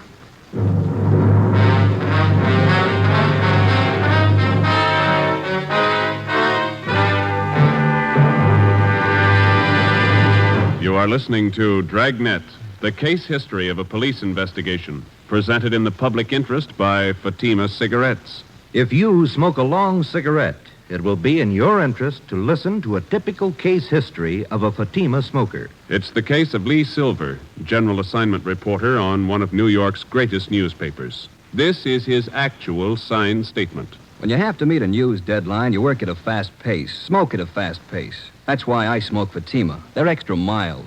In my opinion, it's wise to smoke extra mild Fatima. And more smokers are discovering this every day. Actual figures show Fatima has more than doubled its smokers coast to coast. So enjoy Fatima yourself. The long cigarette, which contains the finest Turkish and domestic tobaccos, superbly blended to make it extra mild. You will prefer Fatima's much different, much better flavor. you will agree. It's wise to smoke extra mild Fatima. It's wise to smoke extra mild Fatima.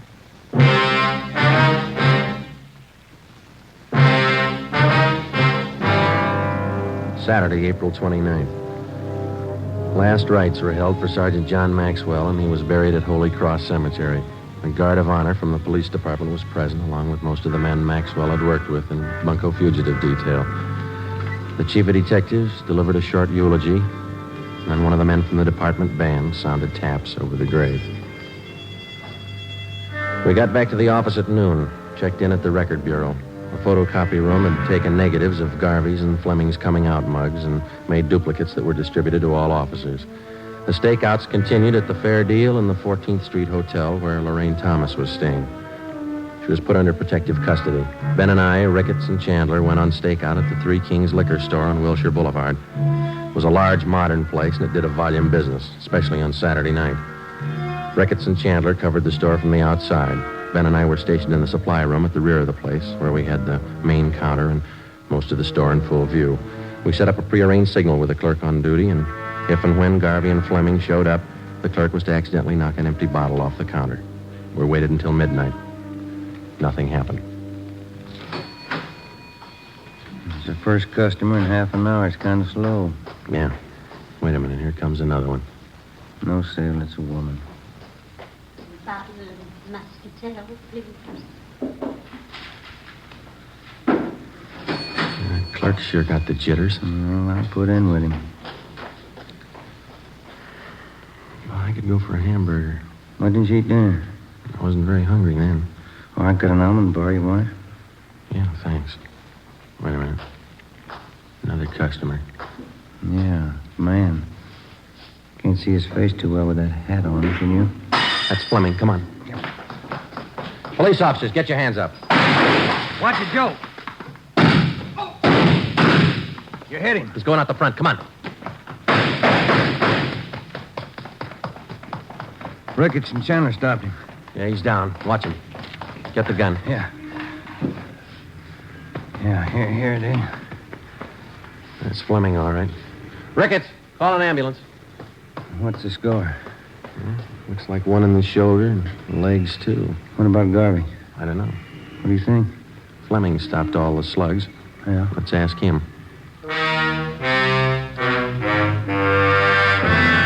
The wounded suspect was treated at Georgia Street Receiving Hospital and then booked into the prison ward at the General Hospital. At 11 a.m. the next day, we questioned him, but he refused to admit that he even knew Alfred Garvey. We re-questioned Fleming for the next 3 days with no results. The stakeouts continued. The search went on. There was no response to our APB. Garvey was still at large. As far as we were concerned, there was only one way to get directly to Garvey, and that was through Fleming. We called on Lorraine Thomas again and asked her that if she'd try to get some information on Fleming, try to get him to talk and to tell her where Garvey was. I'm not even sure if he knows where Garvey's hiding. He must have a good idea. Even if he has, he's not going to tell me. He wouldn't trust me that far. He'll go further with you than he will with us. He won't even give us his name. I'm afraid it's up to you, Miss Thomas. Why can't you let me out of this? Hey, look, figure it this way. You knew about Fleming and Garvey. You knew they were in town. You knew what they were up to. You didn't break your back to save that dead cop's life. Garvey shot him. I didn't. You knew he was a killer. You knew he had a gun. What do you want me to do? Get close to Fleming. Visit him every day till he talks. But he doesn't trust me. I told you. Then get him to trust you, will you? Do favors for him. He wants to contact friends to raise money for a lawyer. Help him do that. Run errands. Do anything for him within reason. Suppose he finds out about the holdup. That I told you about it. He's got a long stretch ahead of him. He won't bother you. They'll kill me if they find out. They wouldn't wait a minute. They won't find out. All right. Won't be my fault. Al did the shooting. He killed the cop. Let him square it up. He'll square it with the court. There's only one trouble. Yeah? Maxwell's wife and kids. How does Al square it with them? On the morning of May 8th, suspect Jack Fleming was removed from his private room and wheeled down to the X-ray lab on the pretext of treatment. While he was absent, a dictaphone was placed in his room by a sound crew from the crime lab. Fleming was then returned.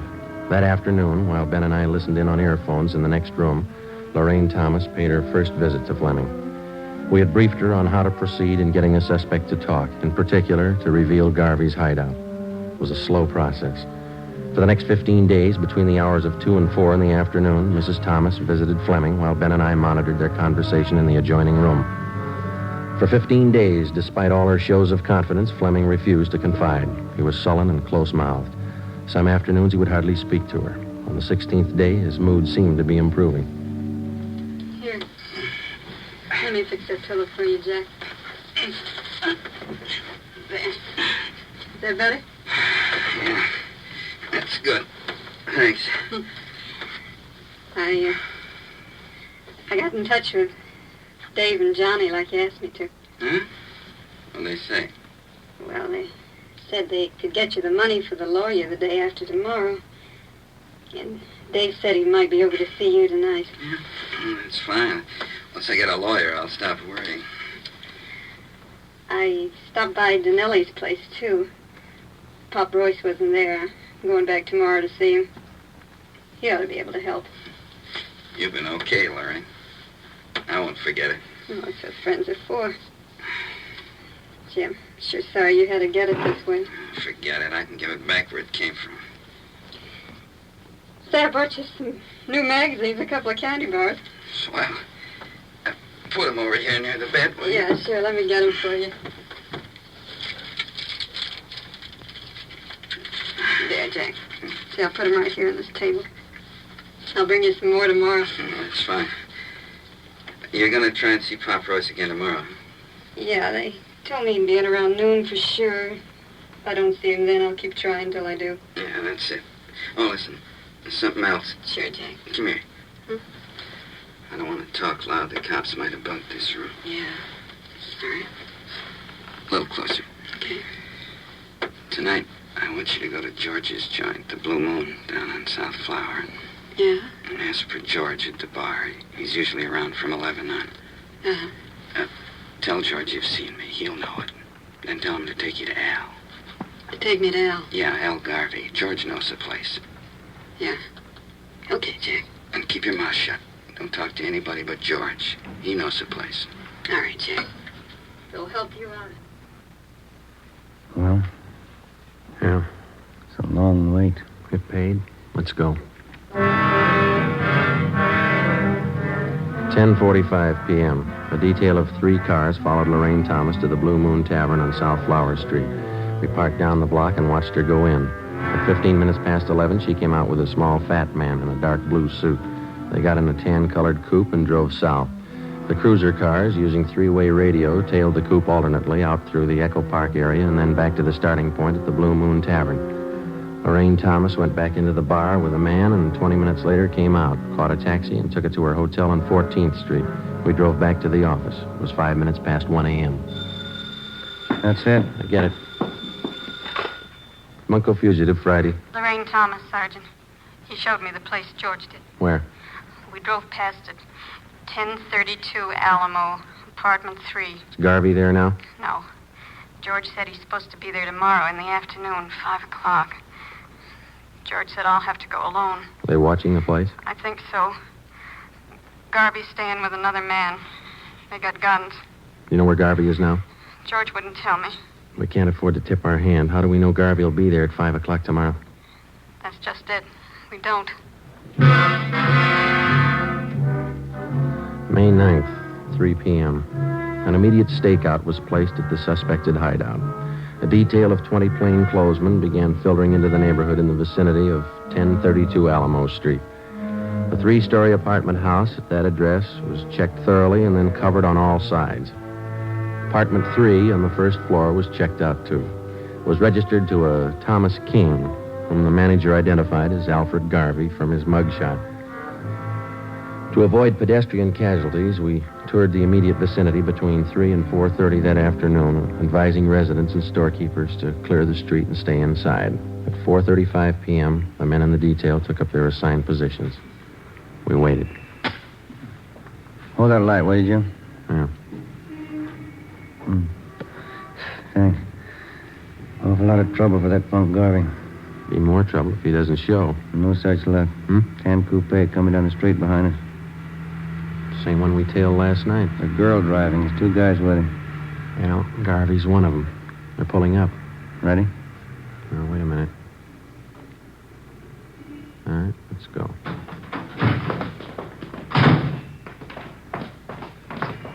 Police officers, hold it right there. Al, cops! No, get down. They're behind the car. Throw him in, Garvey. You haven't got a chance. Al, break for the house! All right, hold it, Ben. That's it. Both of them. Come on.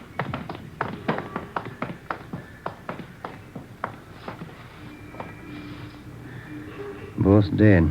Garvey. The other guy. Rotten case. It's a rotten business.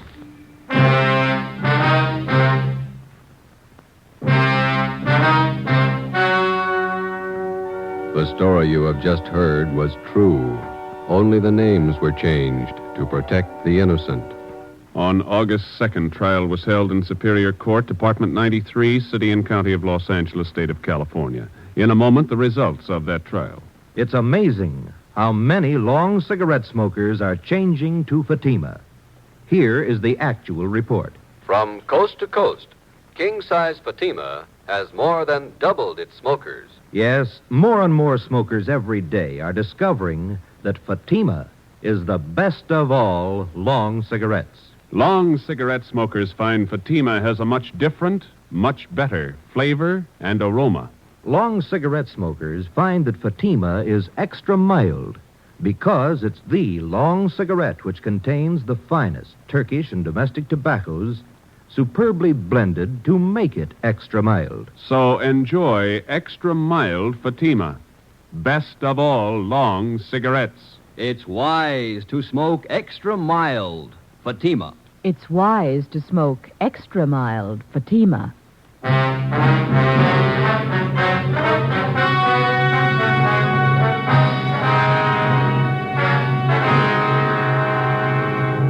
Jack Fleming, the only survivor of the hold-up gang, was found guilty of several counts of armed robbery.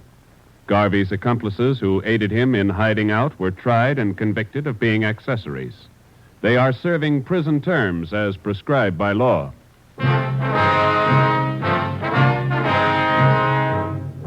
You have just heard Dragnet, a series of authentic cases from official files. Technical advice for Dragnet comes from the Office of Chief of Police W.A. Wharton, Los Angeles Police Department. Fatima Cigarettes, the best of all long cigarettes, has brought you Dragnet from Los Angeles.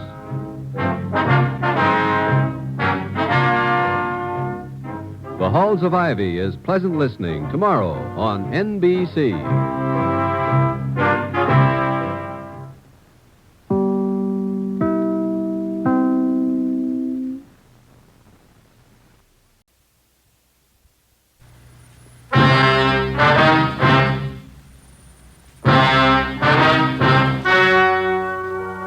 The story you are about to hear is true.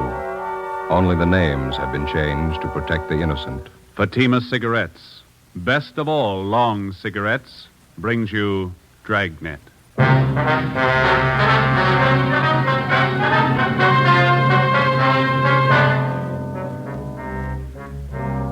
You're a detective sergeant. You're assigned to burglary detail. Unidentified thieves start a campaign of burglaries in your city. Homes are broken into and stripped of their furnishings. There's no lead on the criminals. Your job, get them. When you compare Fatima with other long cigarettes, the difference is quality. Yes, in Fatima, the difference is quality. If you want a long cigarette, smoke that best of all long cigarettes. Smoke extra mild Fatima. Fatima is the quality king-size cigarette because it contains the finest Turkish and domestic tobaccos superbly blended. And Fatima is extra mild with a much different, much better flavor and aroma than any other long cigarette. Because of its quality, its extra mildness, its better flavor and aroma, Fatima has more than doubled its smokers coast to coast. Enjoy extra mild Fatima yourself. It's wise to smoke extra mild Fatima. Because in Fatima, the difference is quality. Yes, in Fatima, the difference is quality. Smoke Fatima, the quality king-size cigarette. best of all long cigarettes.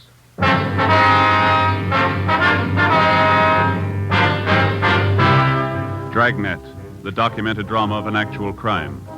For the next 30 minutes, in cooperation with the Los Angeles Police Department, you will travel step by step on the side of the law through an actual case from official police files. From beginning to end, from crime to punishment, Dragnet is the story of your police force in action. It was Monday, August 3rd. It was warm in Los Angeles. We were working the day watch out of burglary detail. My partner's Ben Romero. The boss is Thad Brown, chief of detectives. My name's Friday. I was on the way back from the business office, and it was 9:25 a.m. when I got to room 45, burglary detail. Did they get all the money together, Joe? Yeah, $1 from each man in the detail. We got to buy the gift. When's Austin going to get married? Next Sunday. We haven't got too much time. I don't know why we always have to pick out the gifts. Somebody has to do it. You got any ideas what we ought to get him? Talked to my wife over the weekend. She thinks it'd be nice if we get him something to start housekeeping with. Maybe some nice kitchenware, table lamp. Yeah, I don't know if we have enough dough for a good lamp. But maybe they might like a bedspread. You can always use them. Or maybe a nice wool blanket, huh? I don't know. Got to be careful about those personal things. What do you mean? What's personal about a blanket? Well, we don't know much about the girl Austin's going to marry. She might not need any. Excuse me. Could you tell me something? What's that? I said, could you tell me something? Well, what do you want to know, little girl? Is this where you come to report about stolen things? Oh, no, that all depends. Why don't you come on in and tell us all about it, huh? Thank you, I will. Like to sit down, little girl? I'm 12 years old. I'll stand if it's all right. All right. Now, would you like to tell us what's been stolen? Everything. Hmm? Everything's been stolen. We came back this morning and found it that way. Grandpa's awful mad. Mm-hmm. Maybe we better get the facts to start with. What's your name? Ruth Ann Marie Jeanette. Jeanette. Is that your last name? No, Snyder. Ruth Ann Marie Jeanette Snyder. Did you come down here alone, Ruth? Yes, Grandpa sent me. He's awful mad. Where do you live? With Grandpa. Where's that? Over on College Avenue. Grandpa's leg's bothering him. Arthritis.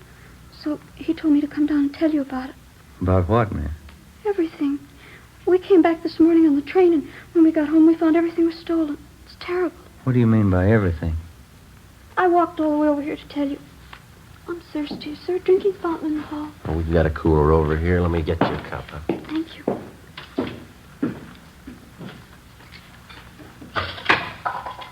You like a drink, Ben? Oh, no, thanks.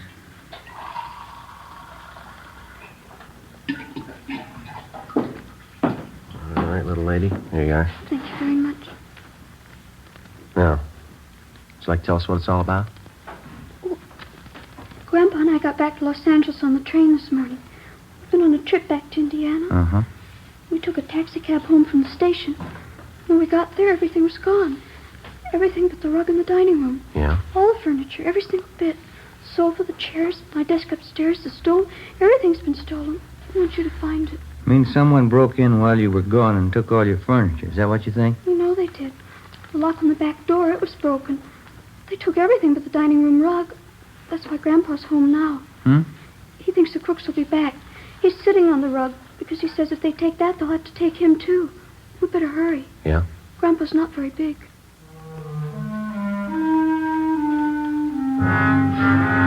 9:45 a.m. Ben and I drove little Ruth Ann Snyder back to her home on College Avenue. It was an old-fashioned wooden frame structure a few doors up from College Avenue and Everett Way. Ruth Ann showed us inside and introduced us to her grandfather, Mr. John H. Snyder, age 78. He told us that a year ago, he and his wife, Ruth Ann's grandmother, had come to California from Indiana and rented the house on College Avenue. The grandmother had fallen ill and passed away suddenly 3 weeks ago. He and Ruth Ann closed the house and took the body back to Indiana on the train for burial. On their return that morning, they found the house stripped of every piece of furniture. We checked room by room and listed the missing articles. We put in a call to latent fingerprints. Do you happen to know the serial numbers of your home appliances, Mr. Snyder? No, sir. I've lived with most of the furniture for 40 years. You get to know the things you own in 40 years. I know it was in my room, Sergeant. My desk, my table and chair, the bed, the curtains. They took everything. Well, how about the estimated value of the furniture, sir? What would you say it was worth? Dollars and cents? Oh, I don't know. What's a house full of furniture worth to anyone? Guess everybody puts their own value on their things. Yes, sir, they do. Solid walnut dining set. A wedding present. Mahogany front room table, a solid two. Cost money in their day. All gone. Were there any liens against the furniture, sir? How's that? Did you owe anything on the furniture? I mean, there was no trouble with the finance company or anything like that. Oh, we didn't even know what a finance company was when the wife and I was married. It was sad enough trip as it was. And Ruthie and me get here this morning, and everything's gone. All we own. Ruthie. Yes, Grandpa? Where the thieves broke in, would you show the officers, please? It's back this way.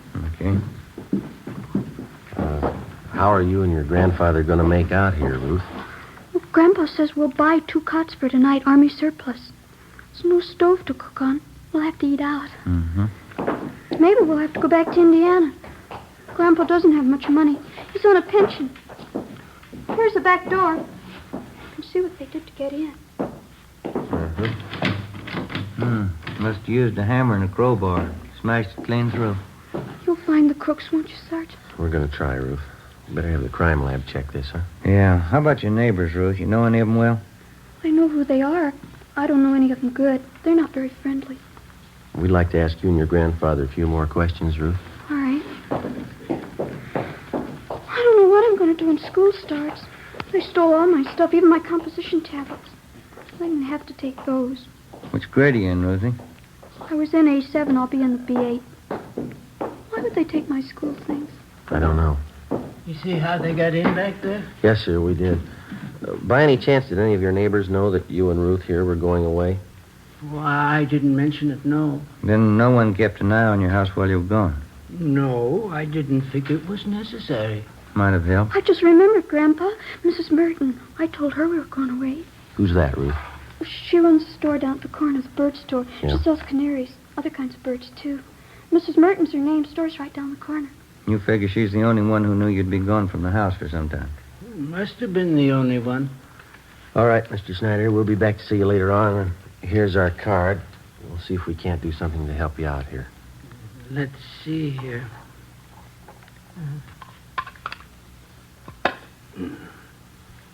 Friday, Romero, burglary detail. All right, thank you, boy. Ruthie will show you to the door. Yes, Grandpa. Bye, Miss Snyder. Goodbye, sir. Oh, say there. Yes, sir.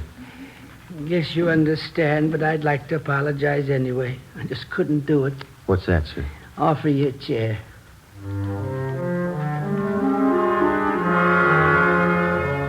10:30 a.m. Ben and I called the Salvation Army and told them the Snyder situation. And then we went down the street to the store at the corner of Coolidge Avenue and Everett Way. The sign on the window said Mrs. Merton's Birdland, manager Agnes Merton. We tried the door. It was locked. A cardboard clock hanging on the glass door read, "Be back at 1 p.m." So we went back up to College Avenue and we started ringing doorbells. Some of the residents on the block didn't even know the Snyders. Of those that did, only 2 had noticed any activity at the house during the 3 weeks Mr. Snyder and his granddaughter had been away. They told us that they'd seen a moving van parked in front of the house about a week before. They also saw men moving furniture from the house into the van. Neither of the 2 could describe the vehicle or remember its license number. 12:45 p.m. We had a cup of coffee and a hamburger, and then we headed back for Mrs. Merton's bird store.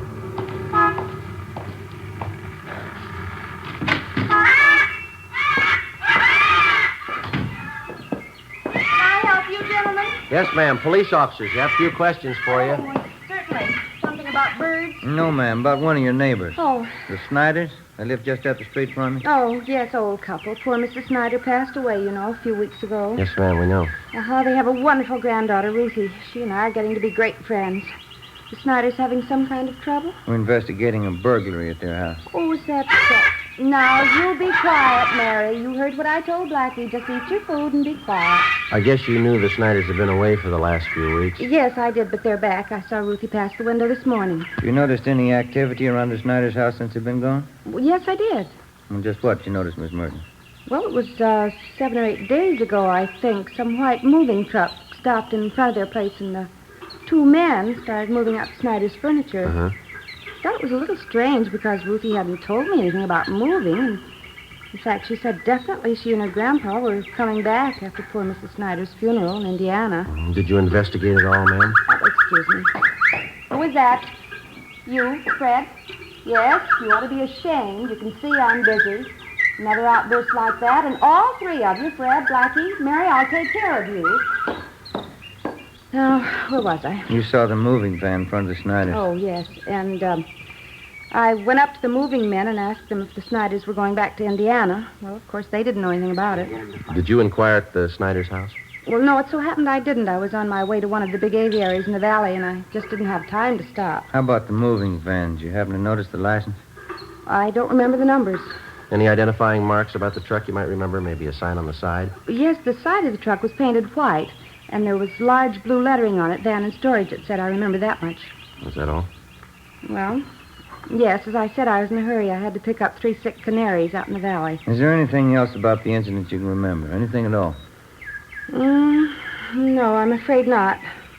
Well, thank you very much, Miss Merton. Here's our card if you happen to come across any further information. Yes, all right. I'll have to go see the Snyders. Maybe I can help. Fine. Goodbye, ma'am. Thank you very much. Yes, goodbye. Bye.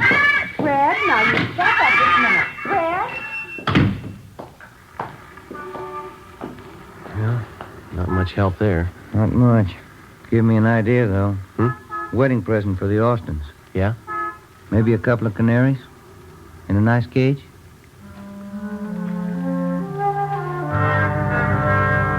At 5 p.m., we went back to the office. Reports had come in from 2 more victims.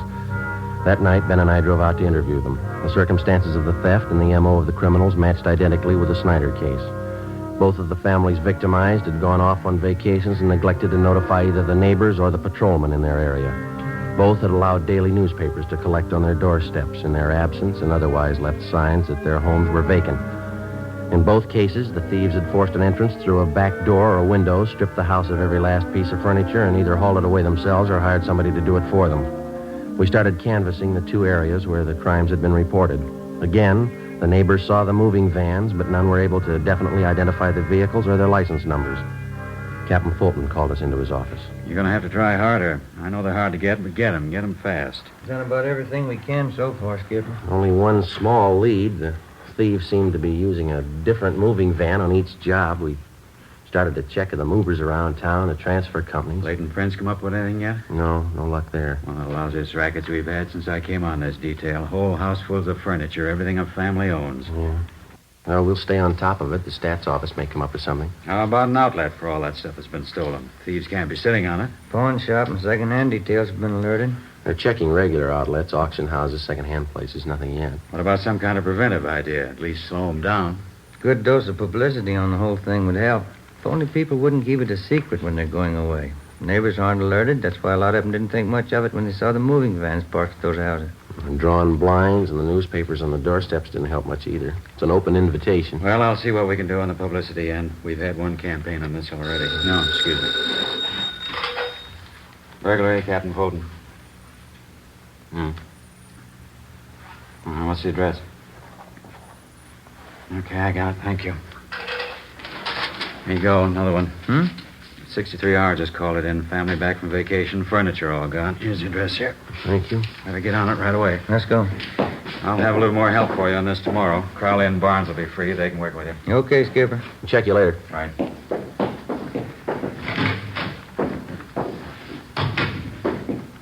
Sergeant Friday? Oh, yes, you ma'am. remember me, don't you, Mrs. Merton? Oh, sure. The bird store. Yes, ma'am. How are you? Well, they told me to wait here. I guess everything will be all right now. Yeah? I saw it today on Olive Street. Here. The truck that came to Snyder's house. That's the license number.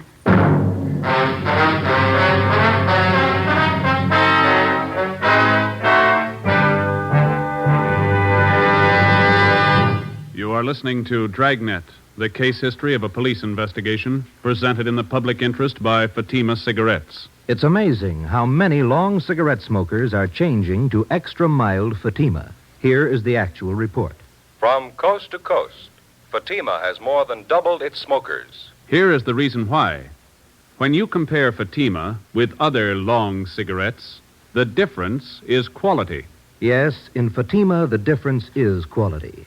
Fatima is the quality king-size cigarette because it contains the finest Turkish and domestic tobaccos superbly blended. And Fatima is extra mild with a much different, much better flavor and aroma than any other long cigarette. And because of its quality, its extra mildness, its better flavor and aroma, more and more smokers say it's wise to smoke extra mild Fatima. I agree, says Dick Hyland, sports columnist. I agree, says Mrs. Deems Taylor, painter and theatrical designer. I agree, says Frank Fenton, author. Yes, all agree. It's wise to smoke extra mild Fatima. Best of all, long cigarettes. Because in Fatima, the difference is quality. Yes, in Fatima, the difference is quality. Smoke Fatima, the quality king-size cigarette.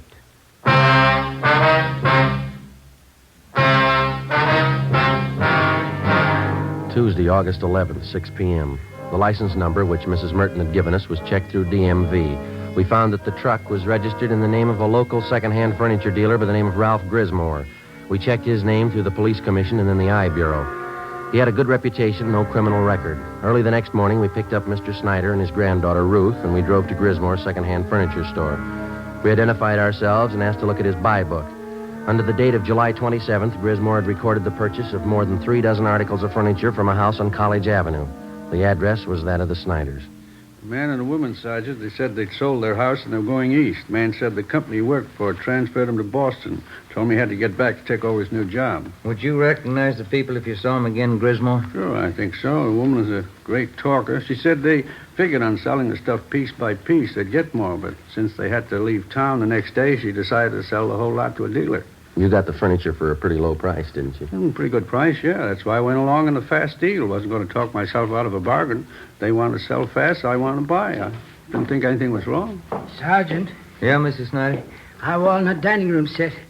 That's it right over there. You sure, Mr. Snyder? Cigar burn on top, just above one of the legs. Know it anywhere. Seems to me that's our mahogany table. I'll look. Sergeant, my table and my desk, here they are right here. My school stuff, too. All right, Ruthie. Yeah, they sure stuck me all right. That's the last fast deal I ever make. How did they contact you, Grismore? What kind of approach did they use? Called me on the phone, and I came out and gave them an appraisal on the stuff. Nothing suspicious about either the man or the woman. That's so? She was in a house dress, bandana around her head. The guy was in old clothes, just as homey as you please. Looked like he was doing a little repair work around the house, you know. Mm-hmm. You notice if they had a car parked by the house? Well, no, as a matter of fact, I didn't. There wasn't any in the driveway. Mm-hmm. No argument over the price you offered them for the furniture? No. They seemed to hesitate a little, but they took my first offer. I thought I had a good deal. I don't know. How'd they react after you agreed on a price? In a hurry? Said they had to board the train that night for Boston. They asked me to get the furniture out right away. Mm-hmm. The woman said they had other business to wind up, so if they weren't at the house when I came back with the van, why, she'd leave the back door open for me.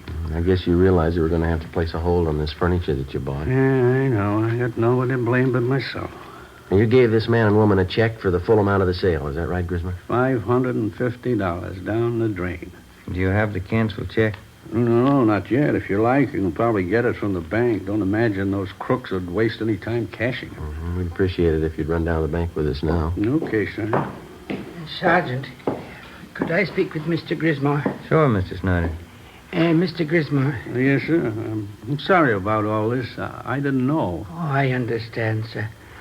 You buy furniture, don't you? Yes, sir. What could you give me for 2 Army surplus cots? Grismore made arrangements to round up Mr. Snyder's furniture and ship it back to his home. Then we took him down to his bank where he recovered the canceled check for $550. The endorsement read, Mr. Thomas Butterworth. According to the bank teller who waited on them, the suspects had cashed the check shortly after the sale of the Snyder's furniture. From the second-hand dealer and the clerk at the bank, we got a complete description of the man and woman known as Mr. and Mrs. Butterworth. We also had photostatic copies made of the check and specimens of the handwriting from the endorsement. From the descriptions, we checked the suspects through the stats office. We got nowhere. During the next 2 weeks, we found 6 more second-hand dealers who had been taken in on the same furniture deal. The description of the man and woman matched, and so did the handwriting and the endorsements on each check. There was only one variation. The couple went under a different name on each occasion. Wednesday, August 26th, 9 a.m. 12 cases like this today, is that right? That's it, Captain. Got the description, M.O. handwriting. Still can't reach him. Those thieves have been freewheeling for a month now. What's going to take to stop them? Well, Ben came up with a pretty good idea this morning. We'd like to talk it over with you. Oh, what's that? Kind of a system of decoy, Skipper. We were thinking it might be a good idea to contact all the division captains and have them ask their men if they have any neighbors going on vacation. Yeah, go ahead. Well, if we got a few dozen houses spotted around the city, we could plant a few things. Make them look obviously vacant. We'd keep the houses covered at all times. They ought to make pretty good bait for those thieves. Uh-huh. How would you set it up? We could make arrangements to get a key to each home, keep the milk and paper deliveries coming, let them pile up on the doorstep. We could reimburse the people for whatever it cost. We're not making any headway. We could run this for a couple of weeks, see what happens. Mm-hmm. What do you think? Try it. 9:30 a.m. We contacted all division commanders, requesting them to ask their men to contact burglary detail if they knew of any of their neighbors about to leave on a vacation. During the next 2 days, the response came in and the plan went into effect. 40 homes throughout the city were spotted as decoys. They were kept under surveillance at all times. In the week that followed, 2 more burglaries of the same type were reported, but the suspects failed to try any of the decoy homes. The men in the pawn shop and second-hand details continued to work right along with us. The stolen furniture kept turning up, but not the thieves. Again, the homes that had been broken into displayed all the usual signs that the occupants were away. Old circulars and newspapers scattered on the lawn, milk bottles lined up at the door, all the blinds drawn. The decoy plan continued. No results. August 31st, we had a report of another burglary involving the theft of furniture. We made our investigation. 2 p.m. We went back to the office to get out a list of stolen articles. Hi, Ben. Joe. Hi, Austin. When'd you get back from your honeymoon? Late last night. Say, Thelma, I'd sure like to thank all you fellas for that wedding present you sent us. Darn nice of you. Well, we're glad you liked it, Austin. Sure a beauty. I'd like to ask you a question about it, though. I hope you won't take it wrong. No, go ahead. Well, what is it? You've got an early American house, haven't you? Yeah, that's right. It's an antique. Yeah? It's an apple peeler. One of the first ever built. Oh, sure. Thanks a lot. I get it. Burglary Friday. Yeah? Where? Right away, thanks. One of the decoy houses. Yeah? We got a bite. Together with Sergeants Crowley and Austin, we drove out to the decoy house where an unidentified man and a woman had been seen forcing entry through a back door. They'd been spotted by a police officer's wife who lived next door and who had called in the report. We parked down the street from the decoy home and waited. 5 minutes passed. We saw a woman dressed in a housecoat come out onto the porch of the house, look up and down the street, and then go back inside. A few minutes after that, a gray Chevrolet sedan pulled up in front of the house. A man in a dark suit got out and entered through the front door. Ben called communications for a make on the car. 80K to Control 4. 80K to Control 4.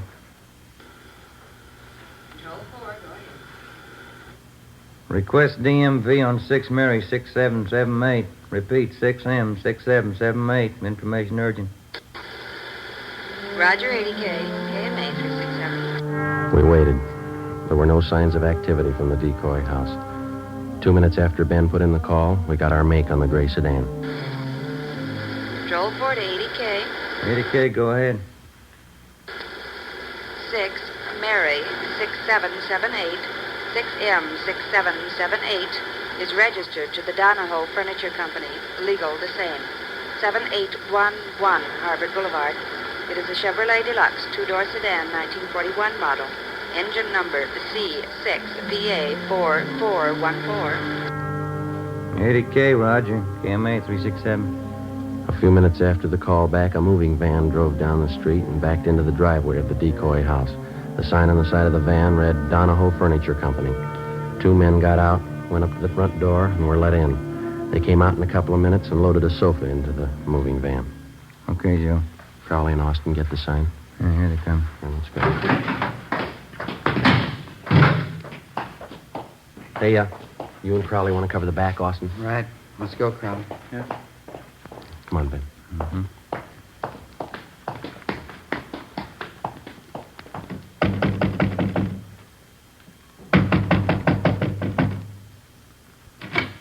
Yes, sir. You want something? Police officers like... Tell them the cops! Run, hell! Stand still, you. Austin and Crowley got her. All right, hold still, mister. Oh, Hold still. Hey, what's this all about? You cops? That's right. You? Max Donahoe. I'm buying this lot of furniture. Something the matter? You're buying from the wrong people. They're not the owners. You better have your men move that stuff back in the house. Okay, if you say so. all right, lady, relax. Take it easy, Helen. There's no use fighting. They got us. Whose fault is it? I told you luck doesn't last forever. Okay, all right. Don't make it worse. All right, let's go. I'll take her, Austin. You better fix your shirt. Yeah. Come on, lady. Get your hands. Hey, what's the matter with your shirt, Austin? Look, Mr. Hatton, when she tried to get away. Yeah, lipstick all over the collar there. Doesn't look very good. No, it doesn't. What are you going to tell your new bride? I got nothing to hide. I'll tell her the truth. Yeah? She'll believe me. Won't she?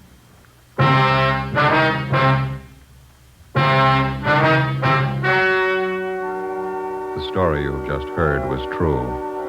Only the names were changed to protect the innocent. On November 25th, trial was held in Superior Court, Department 87, City and County of Los Angeles, State of California. In a moment, the results of that trial. And now, here is our star, Jack Webb. Thank you. Under our system of law, the jury selected to hear a case is accorded complete freedom. The jury's decision is the final result of the testimony and evidence presented in the course of the trial.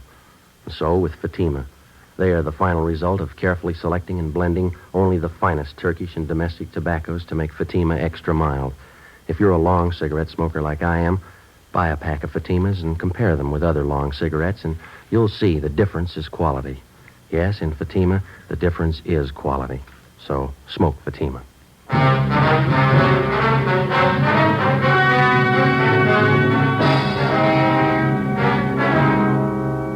The suspects were identified as Mr. and Mrs. Thomas Dunbar. They were arraigned on 15 counts of burglary and tried and found guilty on all counts.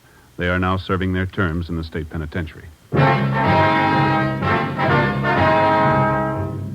You have just heard Dragnet, a series of authentic cases from official files. Technical advice came from the Office of Chief of Police W.H. Parker, Los Angeles Police Department.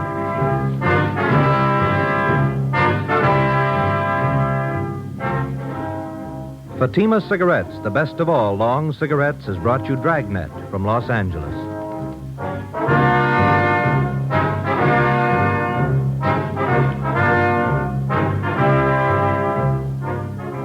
Coming up, Duffy's Tavern. Bob Hope returns October 3rd on NBC.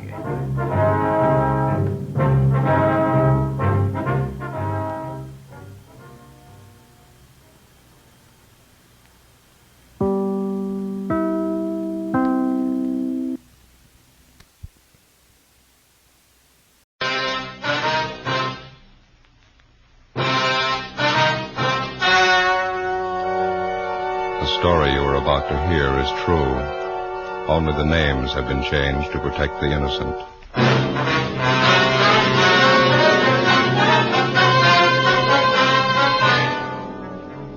You're a detective sergeant. You're assigned a missing persons detail. A wealthy businessman in your city drops from sight. There's no trace of him. There's no apparent reason for his disappearance. Your job, find him.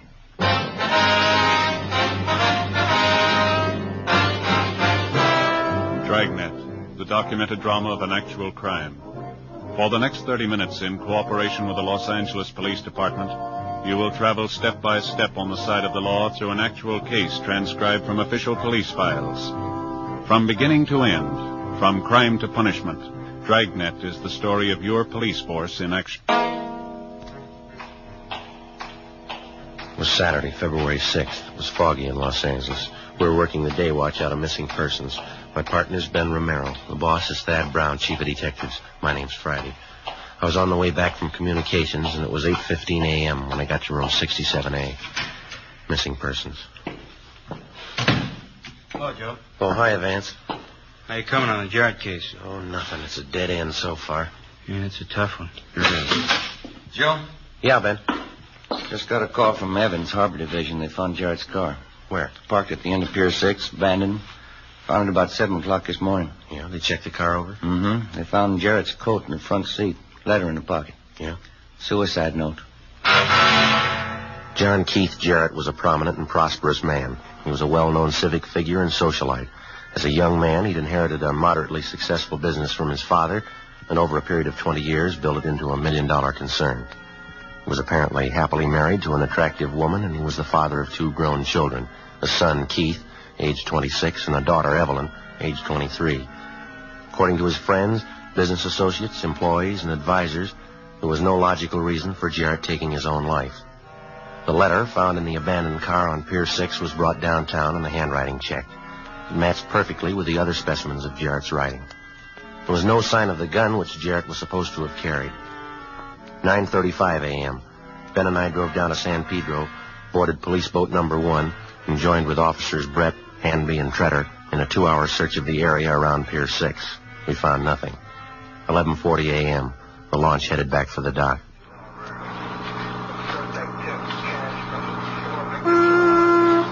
I can't make it out. Not a trace. Well, it might take a little time. Pretty fair chance that the tide swept the body out of the area. Could still turn up. This fog's not helping much.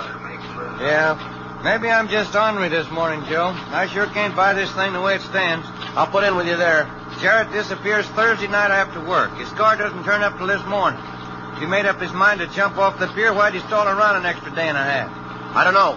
How about Miss Jarrett? When's she due back? She's flying in late tonight from Sacramento. We can check her in the morning. Now, looks like we're just about in. Yeah. Well, the crime lab ought to be through checking the car, huh? Yeah, just about, yeah. These boys on PD1 sure can handle this thing, can't they? Sure can. Well, I'm going to call in from the phone on the dock. You want to stand by here a minute? Okay, watch your step there, Joe. It's slippery. Yeah, all right.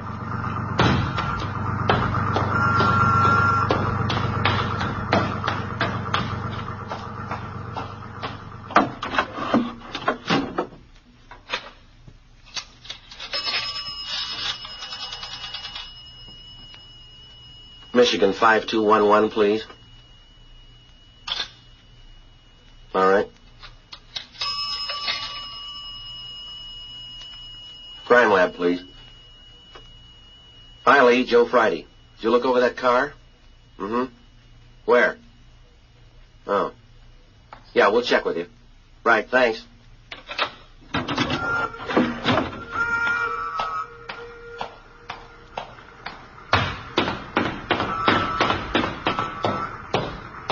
How'd they do, Joe? Anything?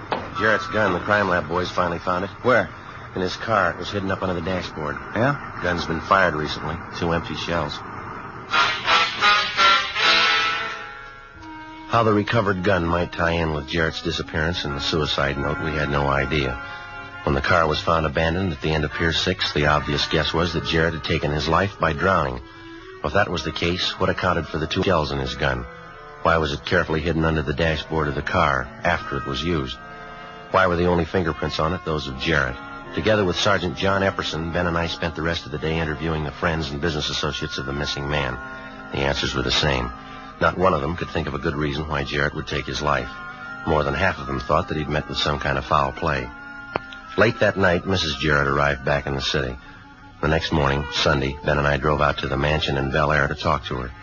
She was a pale, middle-aged woman. There was a strong smell of liquor on her breath. I was just fixing these flowers. Not very good to keep them out of water very long, you know. Yes, ma'am. You go right ahead with it. Would you for some brandy or something? No, thank you. Coffee, something else? No, thank you. I think I might stand a little brandy. Helps sometimes in the morning. Sergeant, I'd like to have you tell me the truth. What do you think has happened to my husband? Well, that's just what we're trying to find out, Miss Jarrett. All we have to go on is that letter that we found in his car. Oh. I can't believe there's anything in that. Jack and I have been married 31 years. He'd never take his own life. I know him that well. The letter was in his handwriting, ma'am. We've confirmed that. Yeah, that's why I say it's so confusing. Look. Isn't that a gorgeous rose? Will scarlet, they call it. That's gorgeous. Yes, ma'am. Would it be possible for us to talk to your son and daughter, Miss Jarrett? Just a routine investigation.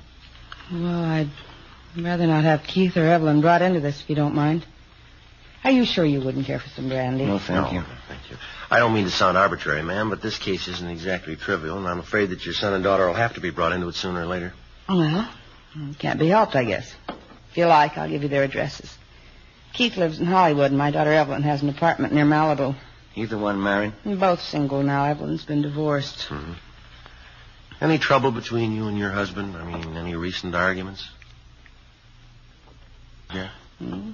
Not recent, no. We didn't get along too well, that's all. When you don't think any family trouble could account for Mr. Jarrett's disappearance, huh? I don't think so. Jack and I rarely argued. We didn't get along, that's all. It was no worse last week than it was 10 years ago. Oh, he has his work. I have my interests. Worked out as well as a lot of marriages, I guess. I'd better get on with these flowers. No offense intended, ma'am, but you don't seem too disturbed by what's happened. Suicide note and all. No? I guess I don't. You don't think this marriage trouble that you mentioned a little while ago could lead to your husband's suicide? Well, it didn't mean that much to Jack. Good or bad, his family never meant that much to him. Oh? It was always the company, business, making money. We never worked there. Jack didn't care about having a real family. It didn't mean that much to him. He wrecked everything I ever wanted. I won't bore you with the story.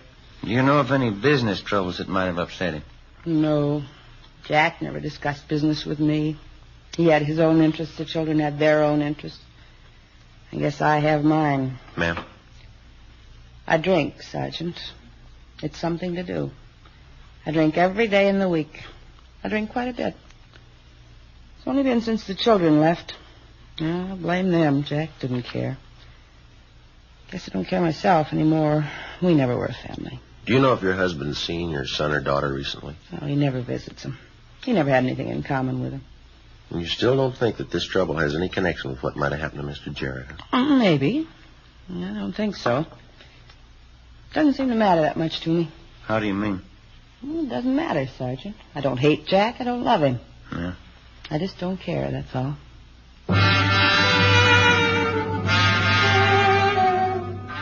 Before we left the Bel Air mansion, we got the addresses of the son and daughter and showed over Miss Jarrett's room. No leads. 1 p.m., Ben and I drove down to Malibu to interview the daughter, Evelyn Jarrett. She lived in a small, modernistic cottage bordering on the beach. She was attractive and well-dressed. At the age of 23, she'd been twice married and twice divorced. She sat on the sofa filing her fingernails while we talked to her. I don't mean to be rude, Sergeant. I have a date at 2:30. I don't want to be late. We'll try to make it as quick as possible, Miss Jarrett. We talked to your mother this morning. She told us you haven't seen too much of your father the last 2 years. Yes, that's right. None of us were ever really close to him. Well, when's the last time that you saw your father, Miss Jarrett?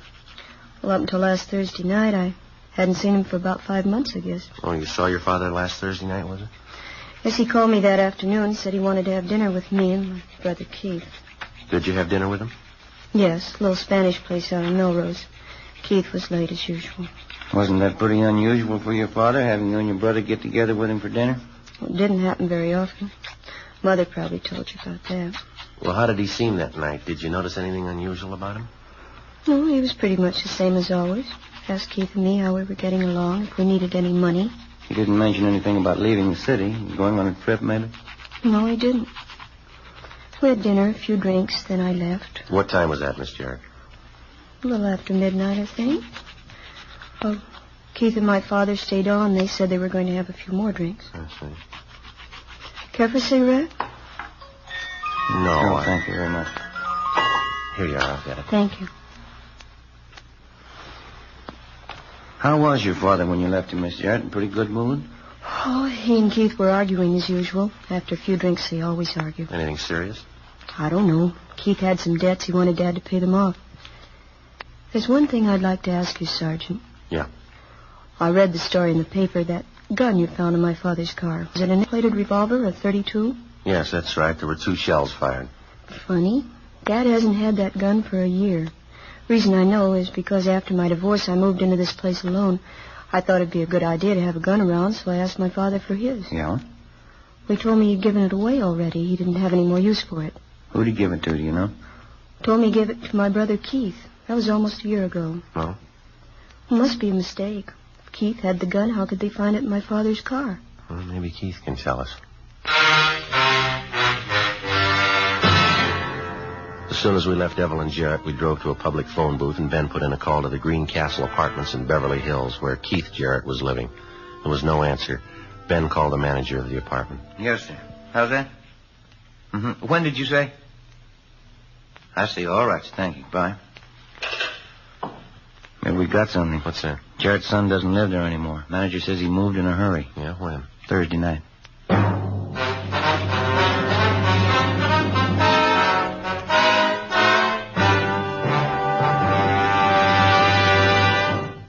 You are listening to Dragnet. Sunday, February 7th, 4 p.m. Ben and I drove to the apartment vacated by Keith Jarrett and checked it over. No leads. We called Mrs. Jarrett and her daughter Evelyn. They had no idea of Keith's whereabouts. Mrs. Jarrett suggested that we call a fashionable tennis club out in Hollywood to which their son belonged. There they told us that Keith Jarrett was scheduled to play in a tournament match on their courts the following morning. Monday, February 8th, 10:30 a.m. We checked in at the tennis club.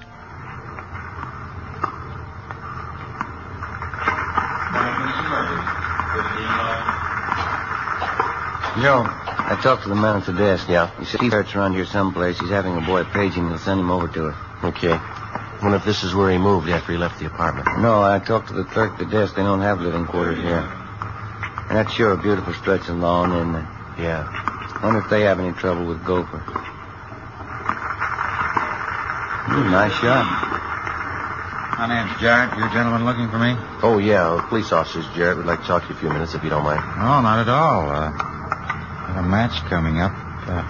Yeah, I got time. What can I do for you? It's about your father, Jarrett. We've been assigned to the case. Thought you might be able to help us out. Oh, yeah. I'm glad to tell you anything I know. Figure suicide. Kind of unusual. We haven't spent much time together the last couple of years. My father and I didn't get along too well. Well, how'd he seem to you Thursday night, all right? Yeah, pretty much the same as always. We ate, had a few drinks. That was about the size of it. What time did you leave the restaurant, you remember? Oh, 1:30, I guess. Did your father leave with you? Yeah, that's right. We drove to my place for a nightcap, talked a little, and then he left. What'd you talk about, do you recall? Same old thing. Tried to argue me into taking a job with a company. He's been trying to sell me on it for years. I never could see it. Let's see. What kind of work do you do now, Jack? Tennis. How's that? I play tennis. Follow the tournaments. I like it pretty well. My father never could see it. He calls it tennis bums. I see. And then you don't have a regular job that you work at? No, that's what we always argued about. I like tennis, though. I figure if you've got the money and you don't have to work, you might as well be doing something you like. Hey, you fellas care for a stick of gum? No, thank you. No, thank you. Excuse me. You know, I've been doing pretty well since I strengthened my backhand. I'm seeded fourth in this tournament. That's so. Oh. Pretty good life all in all. A lot of fresh air. Nice-looking girls around. Good-class people. Mm-hmm. You still live in town, Jack? My friend and I rented a place in Hollywood. Just moved there. When'd you move? Sometime last week. Why? Thursday night? Yeah, that's right. Thursday night.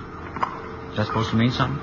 You left pretty much in a hurry, didn't you? I guess so, yeah. Mind telling us why? Look, let's go back in the lounge. Yeah, okay.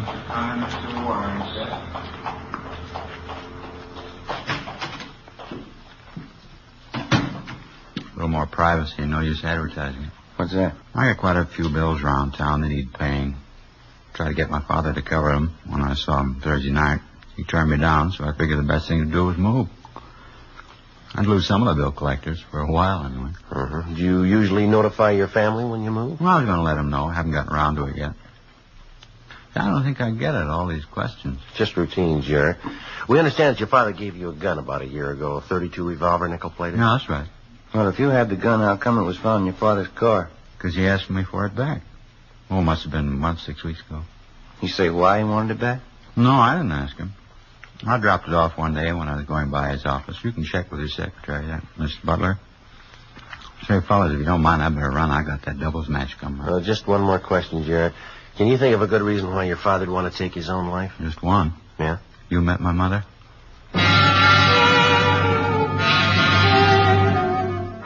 During the next 3 weeks, besides checking on dozens of other missing persons calls, we continued pushing the search for John Keith Jarrett.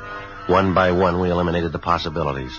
Jarrett's personal physician told us that after a recent examination, he considered his patient to be in sound physical and mental health. We rechecked Jarrett's business rating. His company was in excellent financial condition. His bank statements were gone over. Nothing showed there. We talked to Jarrett's lawyer. He could think of nothing to account for his client's disappearance or possible suicide. We went back and retraced our steps. Outside of the gun found in Jarrett's car, which tied in with nothing, there was no hint of fire involved. 2 months went by. We kept pressing the search. We got nowhere. Thursday, April 11th, I had lunch at the Federal Cafe, and then I took our car, 80K, to the police garage for servicing. 1:15 p.m. I checked back in at the office. Joe. Hi. Got something. Yeah? The Jarrett case. This take-back just came through from Washington. Oh, let me see it. Here, look here. Here you go. Walter John Mitchell, Port Santa Tomas. Santa Tomas. Yeah, we've been there. A little fishing town north of San Diego. Oh, yeah, sure. Walter Mitchell, small boat operator, applied for a Coast Guard pass March 18th. Let me see. Check the fingerprints on Mitchell's application. Found to be the same as fingerprints on missing persons bulletin. Well, how about that? Guess we made it. John Jarrett, Walter Mitchell. Same man, huh? 2 p.m. Ben and I checked out of the office, got in a car, and drove down the coast to Port Santa Tomas, a small fishing town with a population of 250. On his application for a Coast Guard pass, the man who signed himself Walter John Mitchell listed his address as Pier 2, berth number 11. When we checked there, the berth was empty. We talked to one of the villagers fishing from the pier. He pointed to a fishing craft lying halfway out in the bay and identified it as the Blanche S., Mitchell's boat. He said he was having engine trouble. The man told us that he had a small boat that he'd rent out for $2. We took him up on it.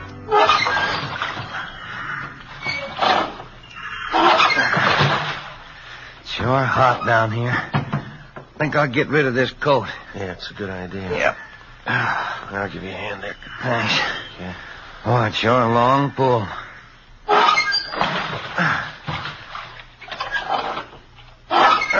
You want me to take over for a while? No, we're almost there now.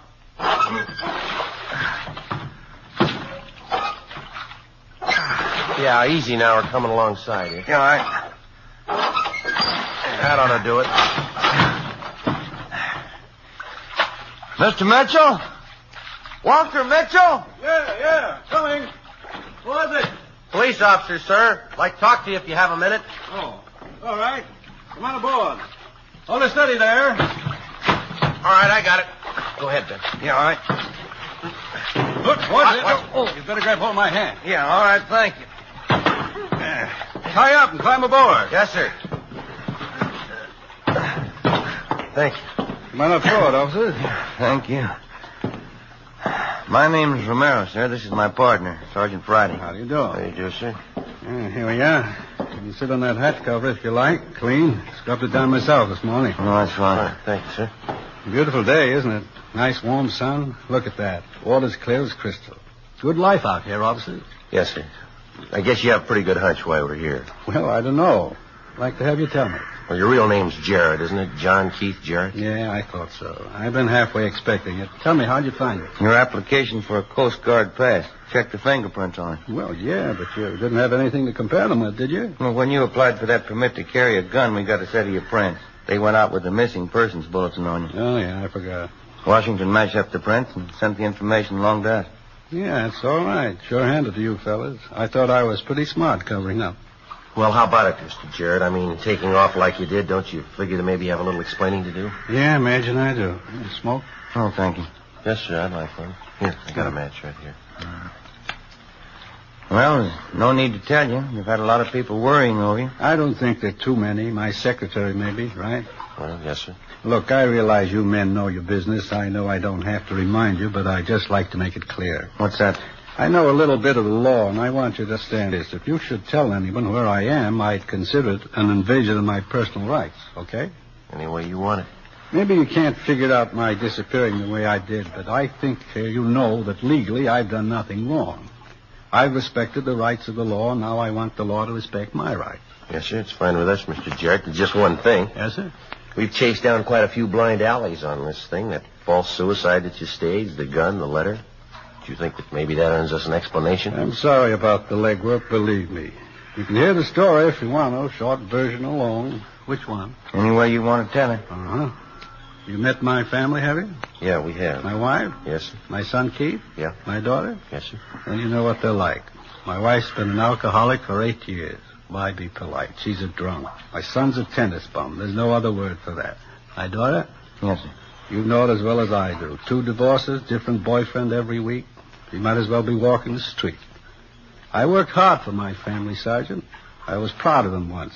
What would you do if they turned out the way they have? I don't think I could say, Mr. Jarrett. I don't know your family that well. There's a good reason you don't, Sergeant. I paid a lot of money to keep them off the front page. One jam after another. Scandal, 10 years of it. Covering up for them. I got tired of it. Dead tired. Maybe I'm just getting old. You men care for a cold bottle of beer? No, thank you, sir. Well, there's nothing more to tell, officers. I worked most of my life for my family. I've had 3 vacations in 20 years. I tried to do everything I could for them. They're rotting apart, Sergeant, all 3 of them. I didn't want to stand around and watch them rot. That's why I left. I see. They each have their own trust fund. They'll be taken care of. Yes, sir. Well, I guess it's none of my business, Mr. Jarrett, but do you think that you might have been to blame, maybe? Your children, I mean? I don't know. Maybe. If I made the mistakes, I guess I'll pay for them. It's not much fun changing your life when you're 52 years old. Gets lonely sometimes. Pretty lonely. Well, what are you going to do now, do you know? Oh, sail around, I guess. Take the Blanchez down to Mexico, all around, do some fishing. It's lonely sometimes. I'll get used to it. Say, you men wouldn't like to stay on board for dinner, would you? I'm even learning to cook. No, thank you, Mr. Jerry. Guess we better start getting back, huh, Joe? Yeah, yes, we have. Well, thanks very much for dropping by, officers. Sorry about that extra legwork I caused you. Oh, here. What's this? $2 for the rent of the rope. Glad I met you, Jarrett. Good to you. Same to you, Friday. Goodbye. Bye, sir. Mr. Jerry. Watch your step there now. Yes. Yeah, we got it all right, I think. There you go. Okay, Joe, come ahead. All right. Passed off your line, boy. Okay, thanks, Mr. Mitchell. Goodbye. Goodbye. Good luck, gentlemen. Good luck to you.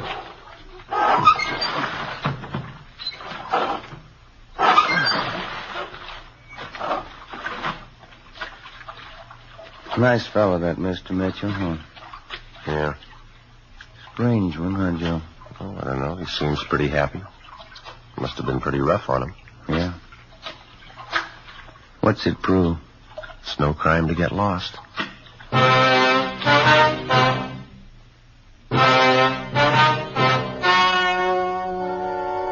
The story you have just heard was true. Only the names were changed to protect the innocent. On April 19th, a final report was filed by officers investigating the disappearance of John Keith Jarrett. In a moment, the results of that report.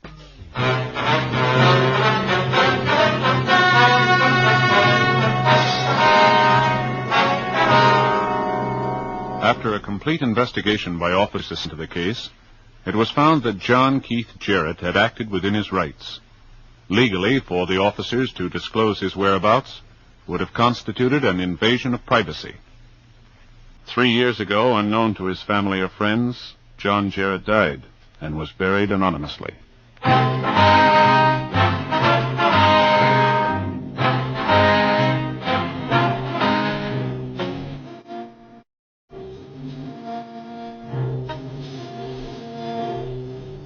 You have just heard Dragnet, the series of authentic cases from official files. Technical advice for Dragnet comes from the Office of Chief of Police W.H. Parker, Los Angeles Police Department.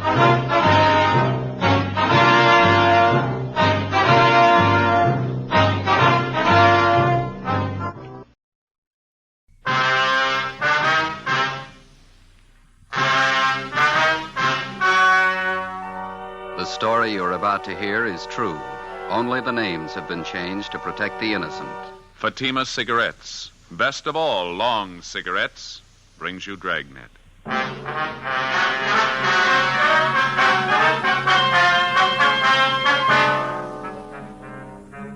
You're a detective sergeant. You're assigned to missing persons detail.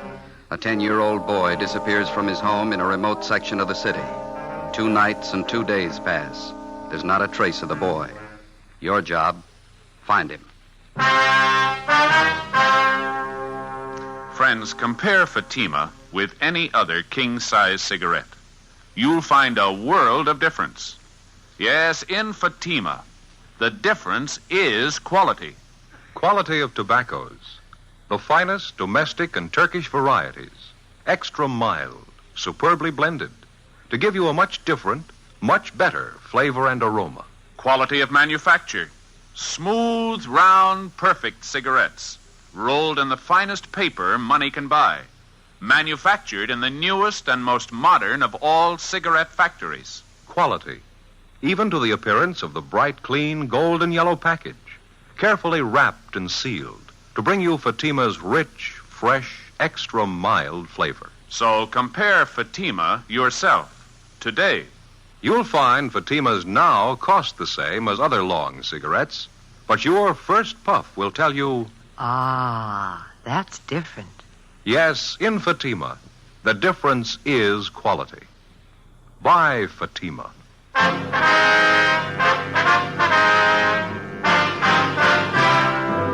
Dragnet, the documented drama of an actual crime. For the next 30 minutes, in cooperation with the Los Angeles Police Department, you will travel step by step on the side of the law through an actual case transcribed from official police files. From beginning to end, from crime to punishment, Dragnet is the story of your police force in action.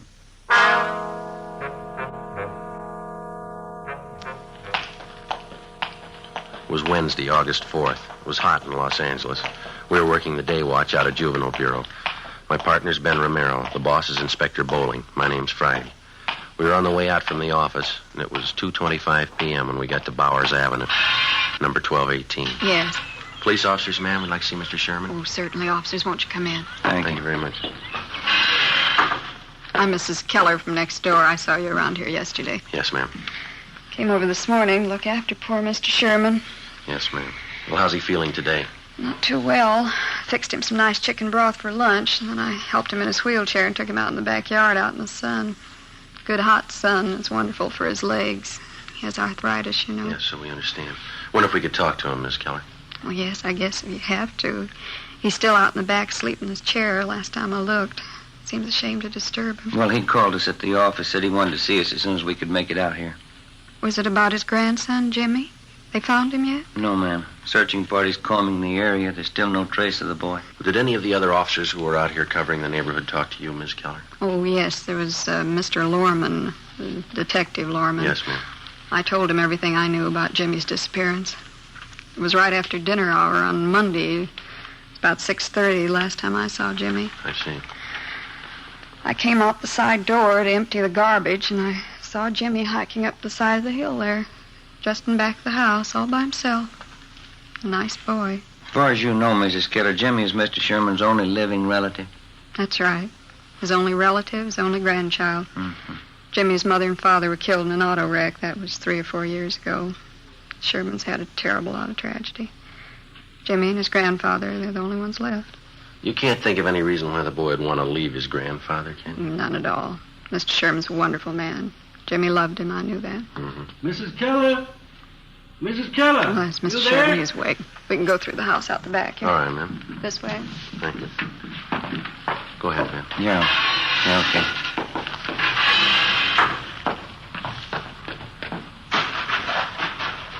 Visitors for you, Mr. Sherman. How are you feeling? All right, I suppose. Hello, Sergeant. How are you, Mr. Sherman? What about the boy? Have you found him yet? Well, nothing yet, Mr. Sherman. We've added more men to the searching party. We're doing everything we can. Gone 2 nights and 2 days. Tell me the truth, Sergeant. What's happened to the boy?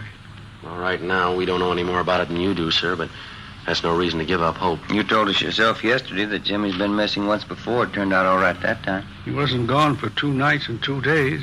Maybe you'll just say I'm old and I've got funny ideas, but I got a feeling, Sergeant, something's happened to Jimmy.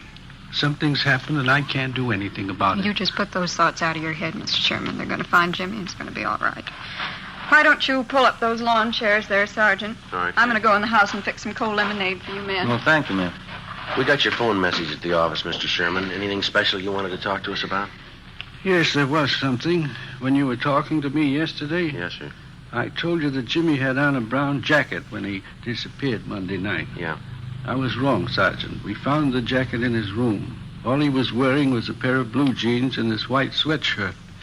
Do you think that might help any? Yes, sir, it might. We'll send out a supplementary description of his clothes. We'll see that everybody's notified.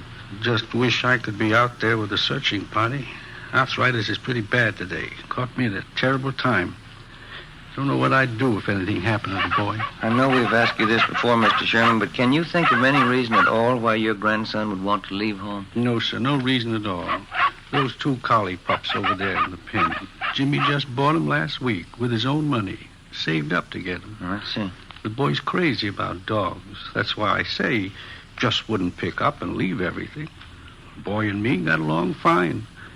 No reason for it, Sergeant. Something's happened to the boy. I just got a feeling. Officer, Yes, ma'am? a telephone call for either one of you. I'll get it, Ben. I'll be right back. Yeah, right.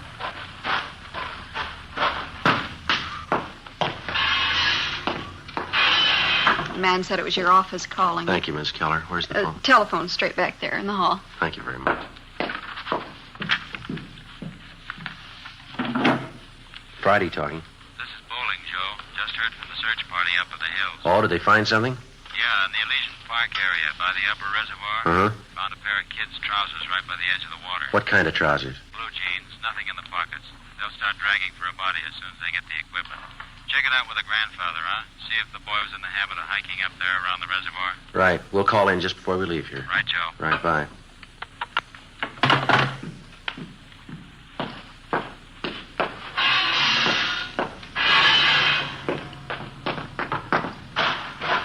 Well, there's your lemonade, Sergeant. Just poured it for you. Nice and cold. Thank you, ma'am. What was it, Sergeant? Something about the boy? Well, nothing definite, no, sir. Just a report on the search party. They're still up in the Elysian Park area. Oh, I see. Did your grandson Jimmy do much hiking in that neighborhood up there, Mr. Sherman? Yes, I think he did.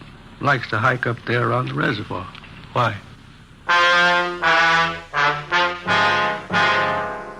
The name on the 316 report, missing juvenile, read James Philip Sherman, WMA, 10 years old. He lived with his 68-year-old grandfather, Oscar Sherman, in a small cottage in a sparsely populated section of the city.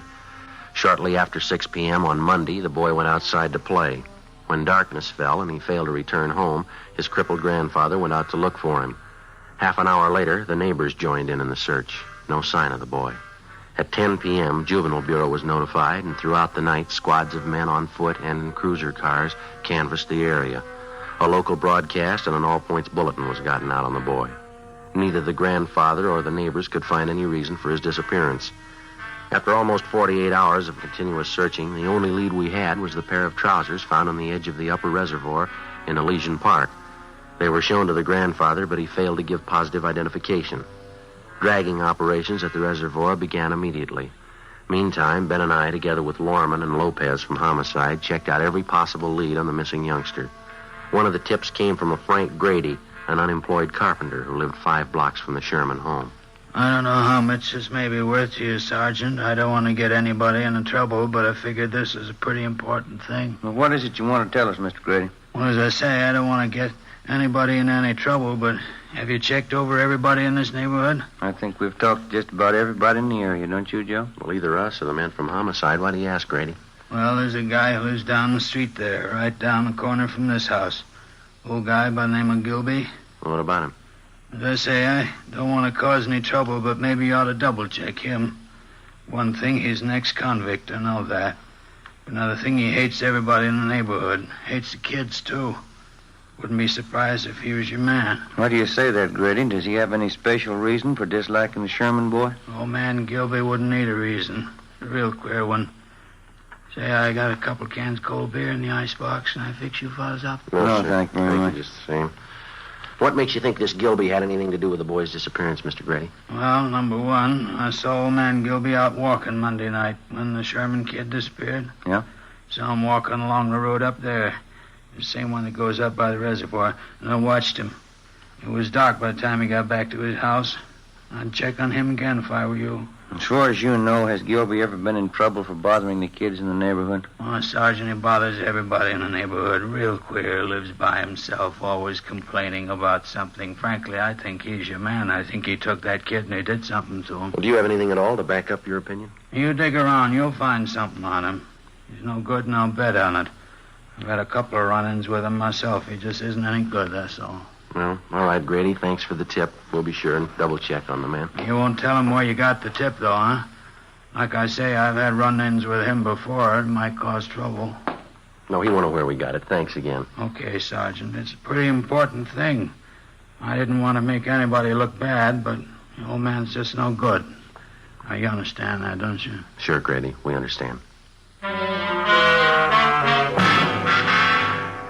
As a matter of routine, we double-checked on Grady's neighbor, Mr. Harold Gilby. We found out that he had no jail record and that he had been at work on Monday from 3 to 11 p.m. He could have had no direct connection with the Sherman boy's disappearance, no more than Grady himself could have had. The so-called tip he'd offered us was like 100 other phony leads in 100 other cases. Spiteful, small-minded neighbors trying to use a tragic situation to work out their jealousies and prejudice on somebody that they didn't get along with in the neighborhood. The search continued. So did the hot weather. Friday, August 6th. No sign of the missing boy. The temperature climbed into the mid-90s. Dragging operations at the reservoir went on. Saturday, August 7th. More legwork. More hot weather. By noontime, Ben and I had run down the last lead we had on 10-year-old Jimmy Sherman. Went nowhere. 1 p.m., we headed back for the office to check with Inspector Bowling. These are the days when I wish I had a little swimming pool in my backyard. Sure be nice to go home to. Yeah, well, save your money. No, it doesn't cost so much. No, I read in a magazine where a fella built his own pool for $95.37. There can't be much of a pool, can it? Oh, yeah, it's good size. Of course, he did all his own labor. Had all his friends in to help out. He must have had a lot of friends, didn't he? Yeah, he did after he finished the pool. Friday, Ben? Hi. Oh, hi, Skipper. How'd you two make out? Anything? No luck at all. It makes it unanimous. Did you hear about the old man, the boy's grandfather? No, what happened? I guess the strain got too much for him. He collapsed. They're moving him to a hospital. Oh, that's too bad. Right. Our men still up there dragging that reservoir? Finished this morning. Nothing. Well, how about the search party? Nothing there either, I suppose. No, not a trace of the boy. It's a blind alley all the way around. How about the APB, the radiogram? Had 3 replies so far. None of them panned out.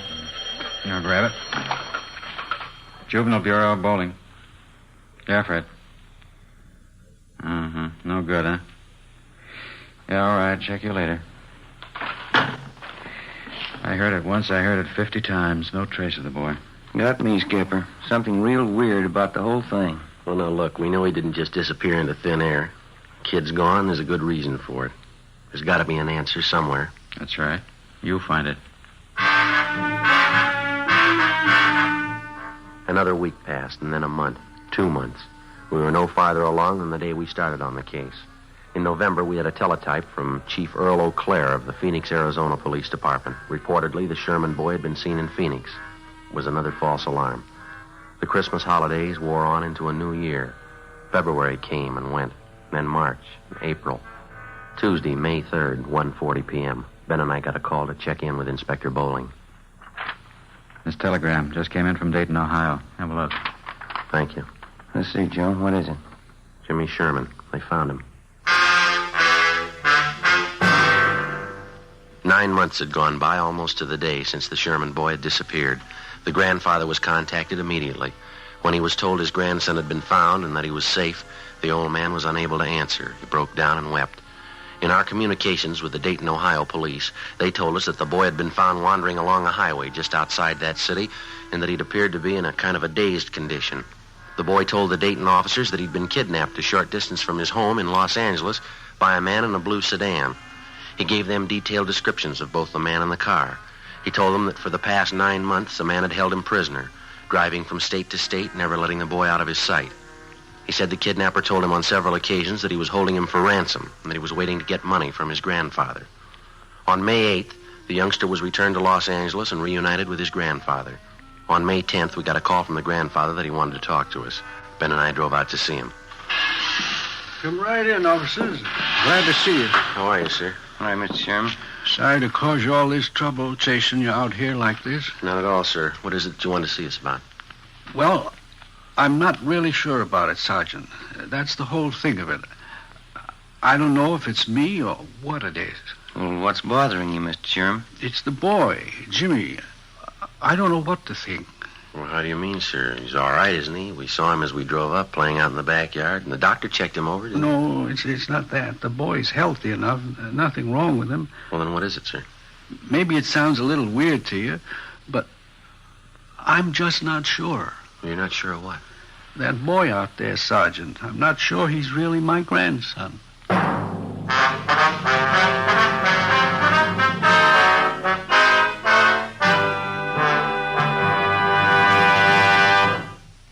You are in the communications division of a metropolitan police department, the teletype room.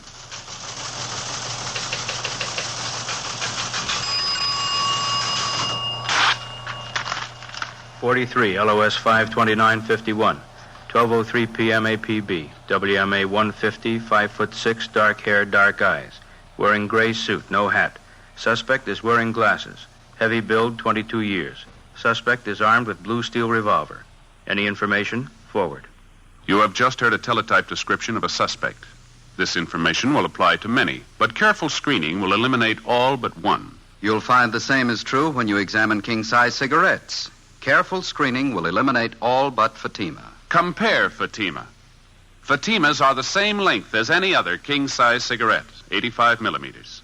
Fatima has the same circumference, 1 1/64 inches around. And Fatima filters the smoke exactly the same long distance as other king-size cigarettes, but in Fatima the difference is quality. Fatima gives you extra mildness, a much different, much better flavor and aroma.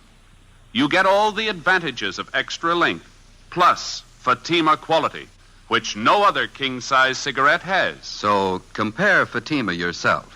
Your first puff will tell you... Ah, that's different. Yes, in Fatima, the difference is quality. Best of all, long cigarettes.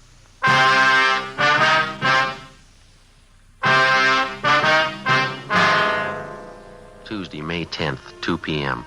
When the aging grandfather, Oscar Sherman, told us that he wasn't sure whether the recovered boy was really his grandson, Ben and I didn't know what to think. Our first reaction was that the shock of recovering the boy after he'd almost been given up for lost had been too much for the old man. Mr. Sherman admitted that there was no physical difference in the boy as far as he could see, but he still insisted that there was something wrong, that the boy seemed different somehow. To satisfy the grandfather, Ben and I talked to the boy, but he failed to give us any reason to believe that he was not Jimmy Sherman. We checked with the boy's friends, all the people in the neighborhood who'd known Jimmy over a period of years. They confirmed our opinion. A few thought that the youngster had changed a little, but no one had any serious doubts about it. The boy was really Jimmy Sherman. So the matter was dropped. Thursday, May 12th. Ben and I had lunch, and then we checked back in at the office. Joe, want to grab that? Yeah, I'll get it. Juvenile Bureau, Friday. Sergeant, this is Mr. Sherman talking.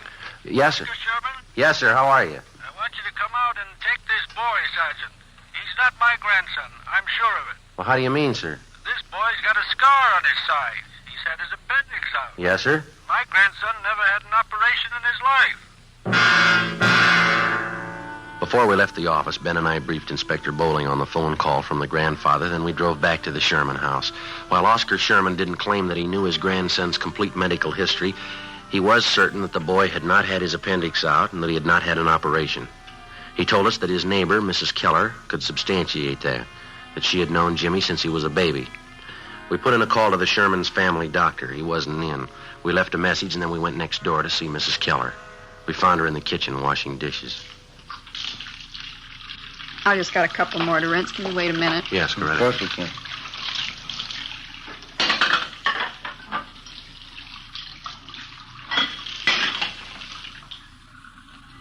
No, to tell you the truth, Sergeant, I just don't know what to think about Mr. Sherman. Maybe the whole thing was too much for him. His mind's going back on. Well, to your knowledge, Mrs. Keller, was the boy ever operated on? No, not as far as I know. But it's possible he did have an operation. I didn't hear about it. Sergeant, as far as I'm concerned, that boy's Jimmy Sherman. I don't know what his grandfather's up to with all that silly talk. Well, if it's not really the boy, we won't have too much trouble finding the truth. There's no question in my mind. Of course it's Jimmy. Why, when he was over here the other day, he talked about the party I gave for him one Halloween. He even remembered the children who were there. Mm-hmm. Are the other neighbors as sure about the boy as you are? Just about.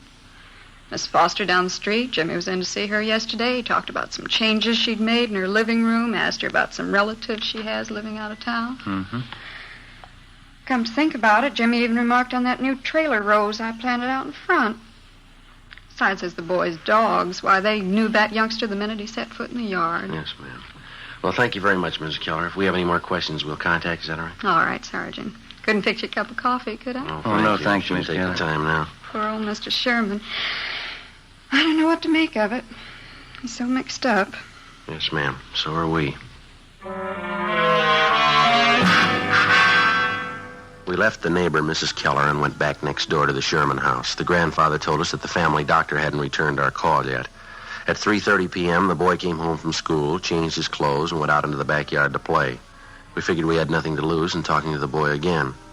We found him in the small workshop at the rear of the garage where he was sawing on a piece of plywood with a hacksaw. We talked to him for about 20 minutes. It was no different than the first time we interviewed him. He was relaxed and talkative. Say, would you hand me that hammer there, officer? Oh, yeah. Yeah, here you go. Thanks. Boy, if I ever get this thing finished, it's going to be the best coaster around here. These are the wheels I'm going to put on it. Pretty good, aren't they? Yeah, they look fine, son. Do you like building things, coasters and things like that? Oh, yeah, I like it all right. It's fun. Your granddad says you've changed quite a bit since you got back, Jim. Says you didn't like working around the shop here before. Well, I guess I don't really. You know, once in a while I like to come out and fool around. Mm-hmm. Have you seen Mr. Barlow down the street since you've been back? Mr. Barlow? No, I went down to see him, but he wasn't home. Maybe I'll go down and see him tomorrow. His name isn't Barlow, is it, Ben? I thought it was Robinson. Oh, yeah, that's right, Mr. Robinson. Sometimes I forget. How do you and your grandfather get along, Jim, all right? Oh, sure, every once in a while looks kind of funny at me. I don't know. I guess he's still worried about that man taking me away, and all. Uh-huh. How you been feeling lately, Jim, okay? Sure, I feel fine. Hardly ever get sick. That's good. You ever been in the hospital, son? Uh-huh, just once. Had my appendix out. I hate hospitals. Can I have that can of nails there, please? Oh, yeah. Yeah, here you are. Gotta make this good and strong, you know. I'd like to ask you a question, son. Yeah? What's your real name? I'm Jimmy Sherman, you know that. No, I'd like to have the truth, son. Who are you? You must be fooling, officers. You know who I am. Jimmy Sherman. No, Jimmy Sherman never had his appendix out, son, but you did, and you've got a scar to prove it, haven't you? Sure, I had my appendix out. Ask my grandpa, he'll tell you. I'm afraid he won't, son. He says he's not your grandfather. He says you don't belong here. His grandson never had an operation in his life. How about it, son? You want to tell us about it? Oh, Grandpa isn't feeling well. He doesn't know what he's saying. Well, he knows you're not his grandson. Now, come on, what about it, son? All right. I'm not Jimmy Sherman.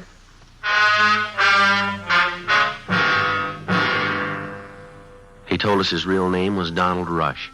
He said he'd run away from his home in Springfield, Ohio 2 weeks before. He said that he'd been picked up by the police on a highway just on the outskirts of Dayton, Ohio.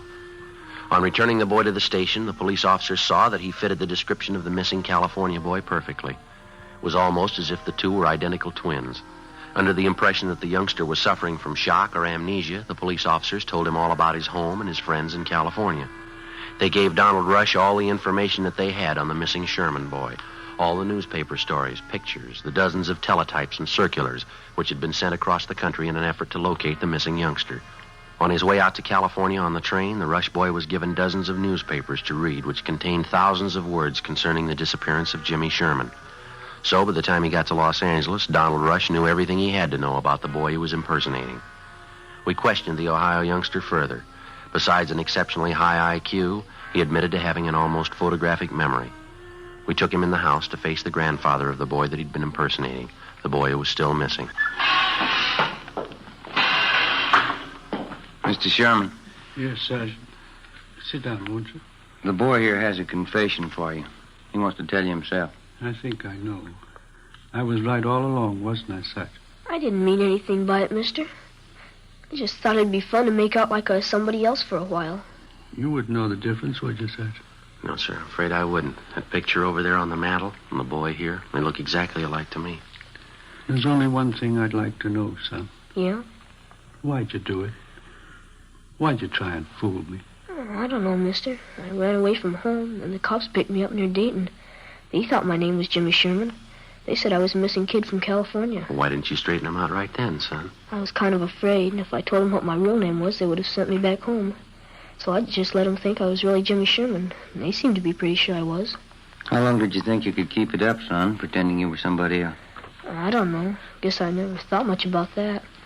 I got here, and everybody was nice to me. I just didn't think about anybody finding out. Honest, mister, I didn't mean to do anything wrong. I didn't mean to hurt anybody. And you never saw my grandson?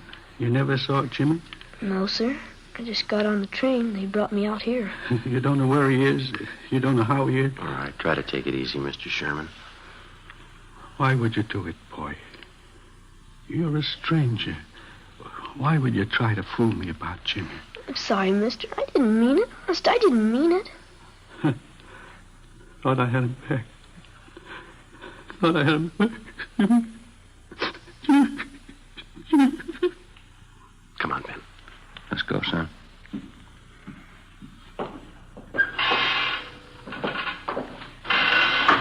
I didn't want to make him cry like that, Sergeant. Honest, I'm sorry. Couldn't you just let me stay here with him? No, I'm afraid not, son. I won't do anything wrong. Don't you think I could just stay here with him? I'll go right back in there now and tell him I'm sorry. Yeah, I'm sorry too, youngster, but you're not the boy he's looking for.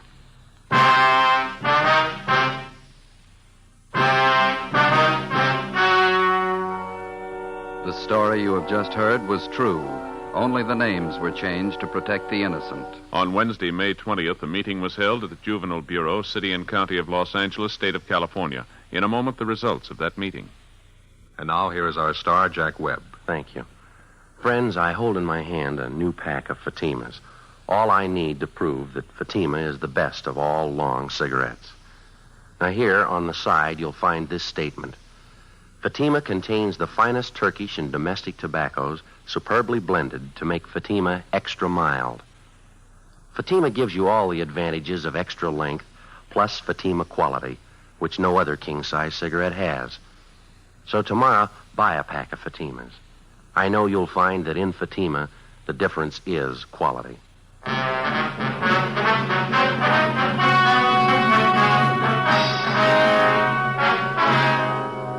Donald Rush, who impersonated missing 10-year-old Jimmy Sherman, was returned to the custody of his parents at their home in Springfield, Ohio. 4 months later, the body of Jimmy Sherman was discovered buried on a farm on the outskirts of Riverside, California. The boy had been murdered. His killer, a farmer in the neighborhood, was subsequently apprehended and brought to trial. He was found guilty of murder in the first degree and was executed at the state penitentiary, San Quentin, California.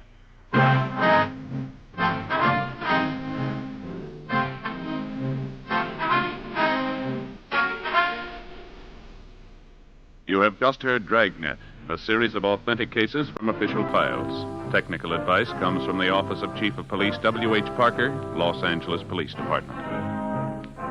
Fatima Cigarettes, best of all long cigarettes, is brought you Dragnet, portions transcribed from Los Angeles. Stay tuned for Counter Spy, next over most NBC stations.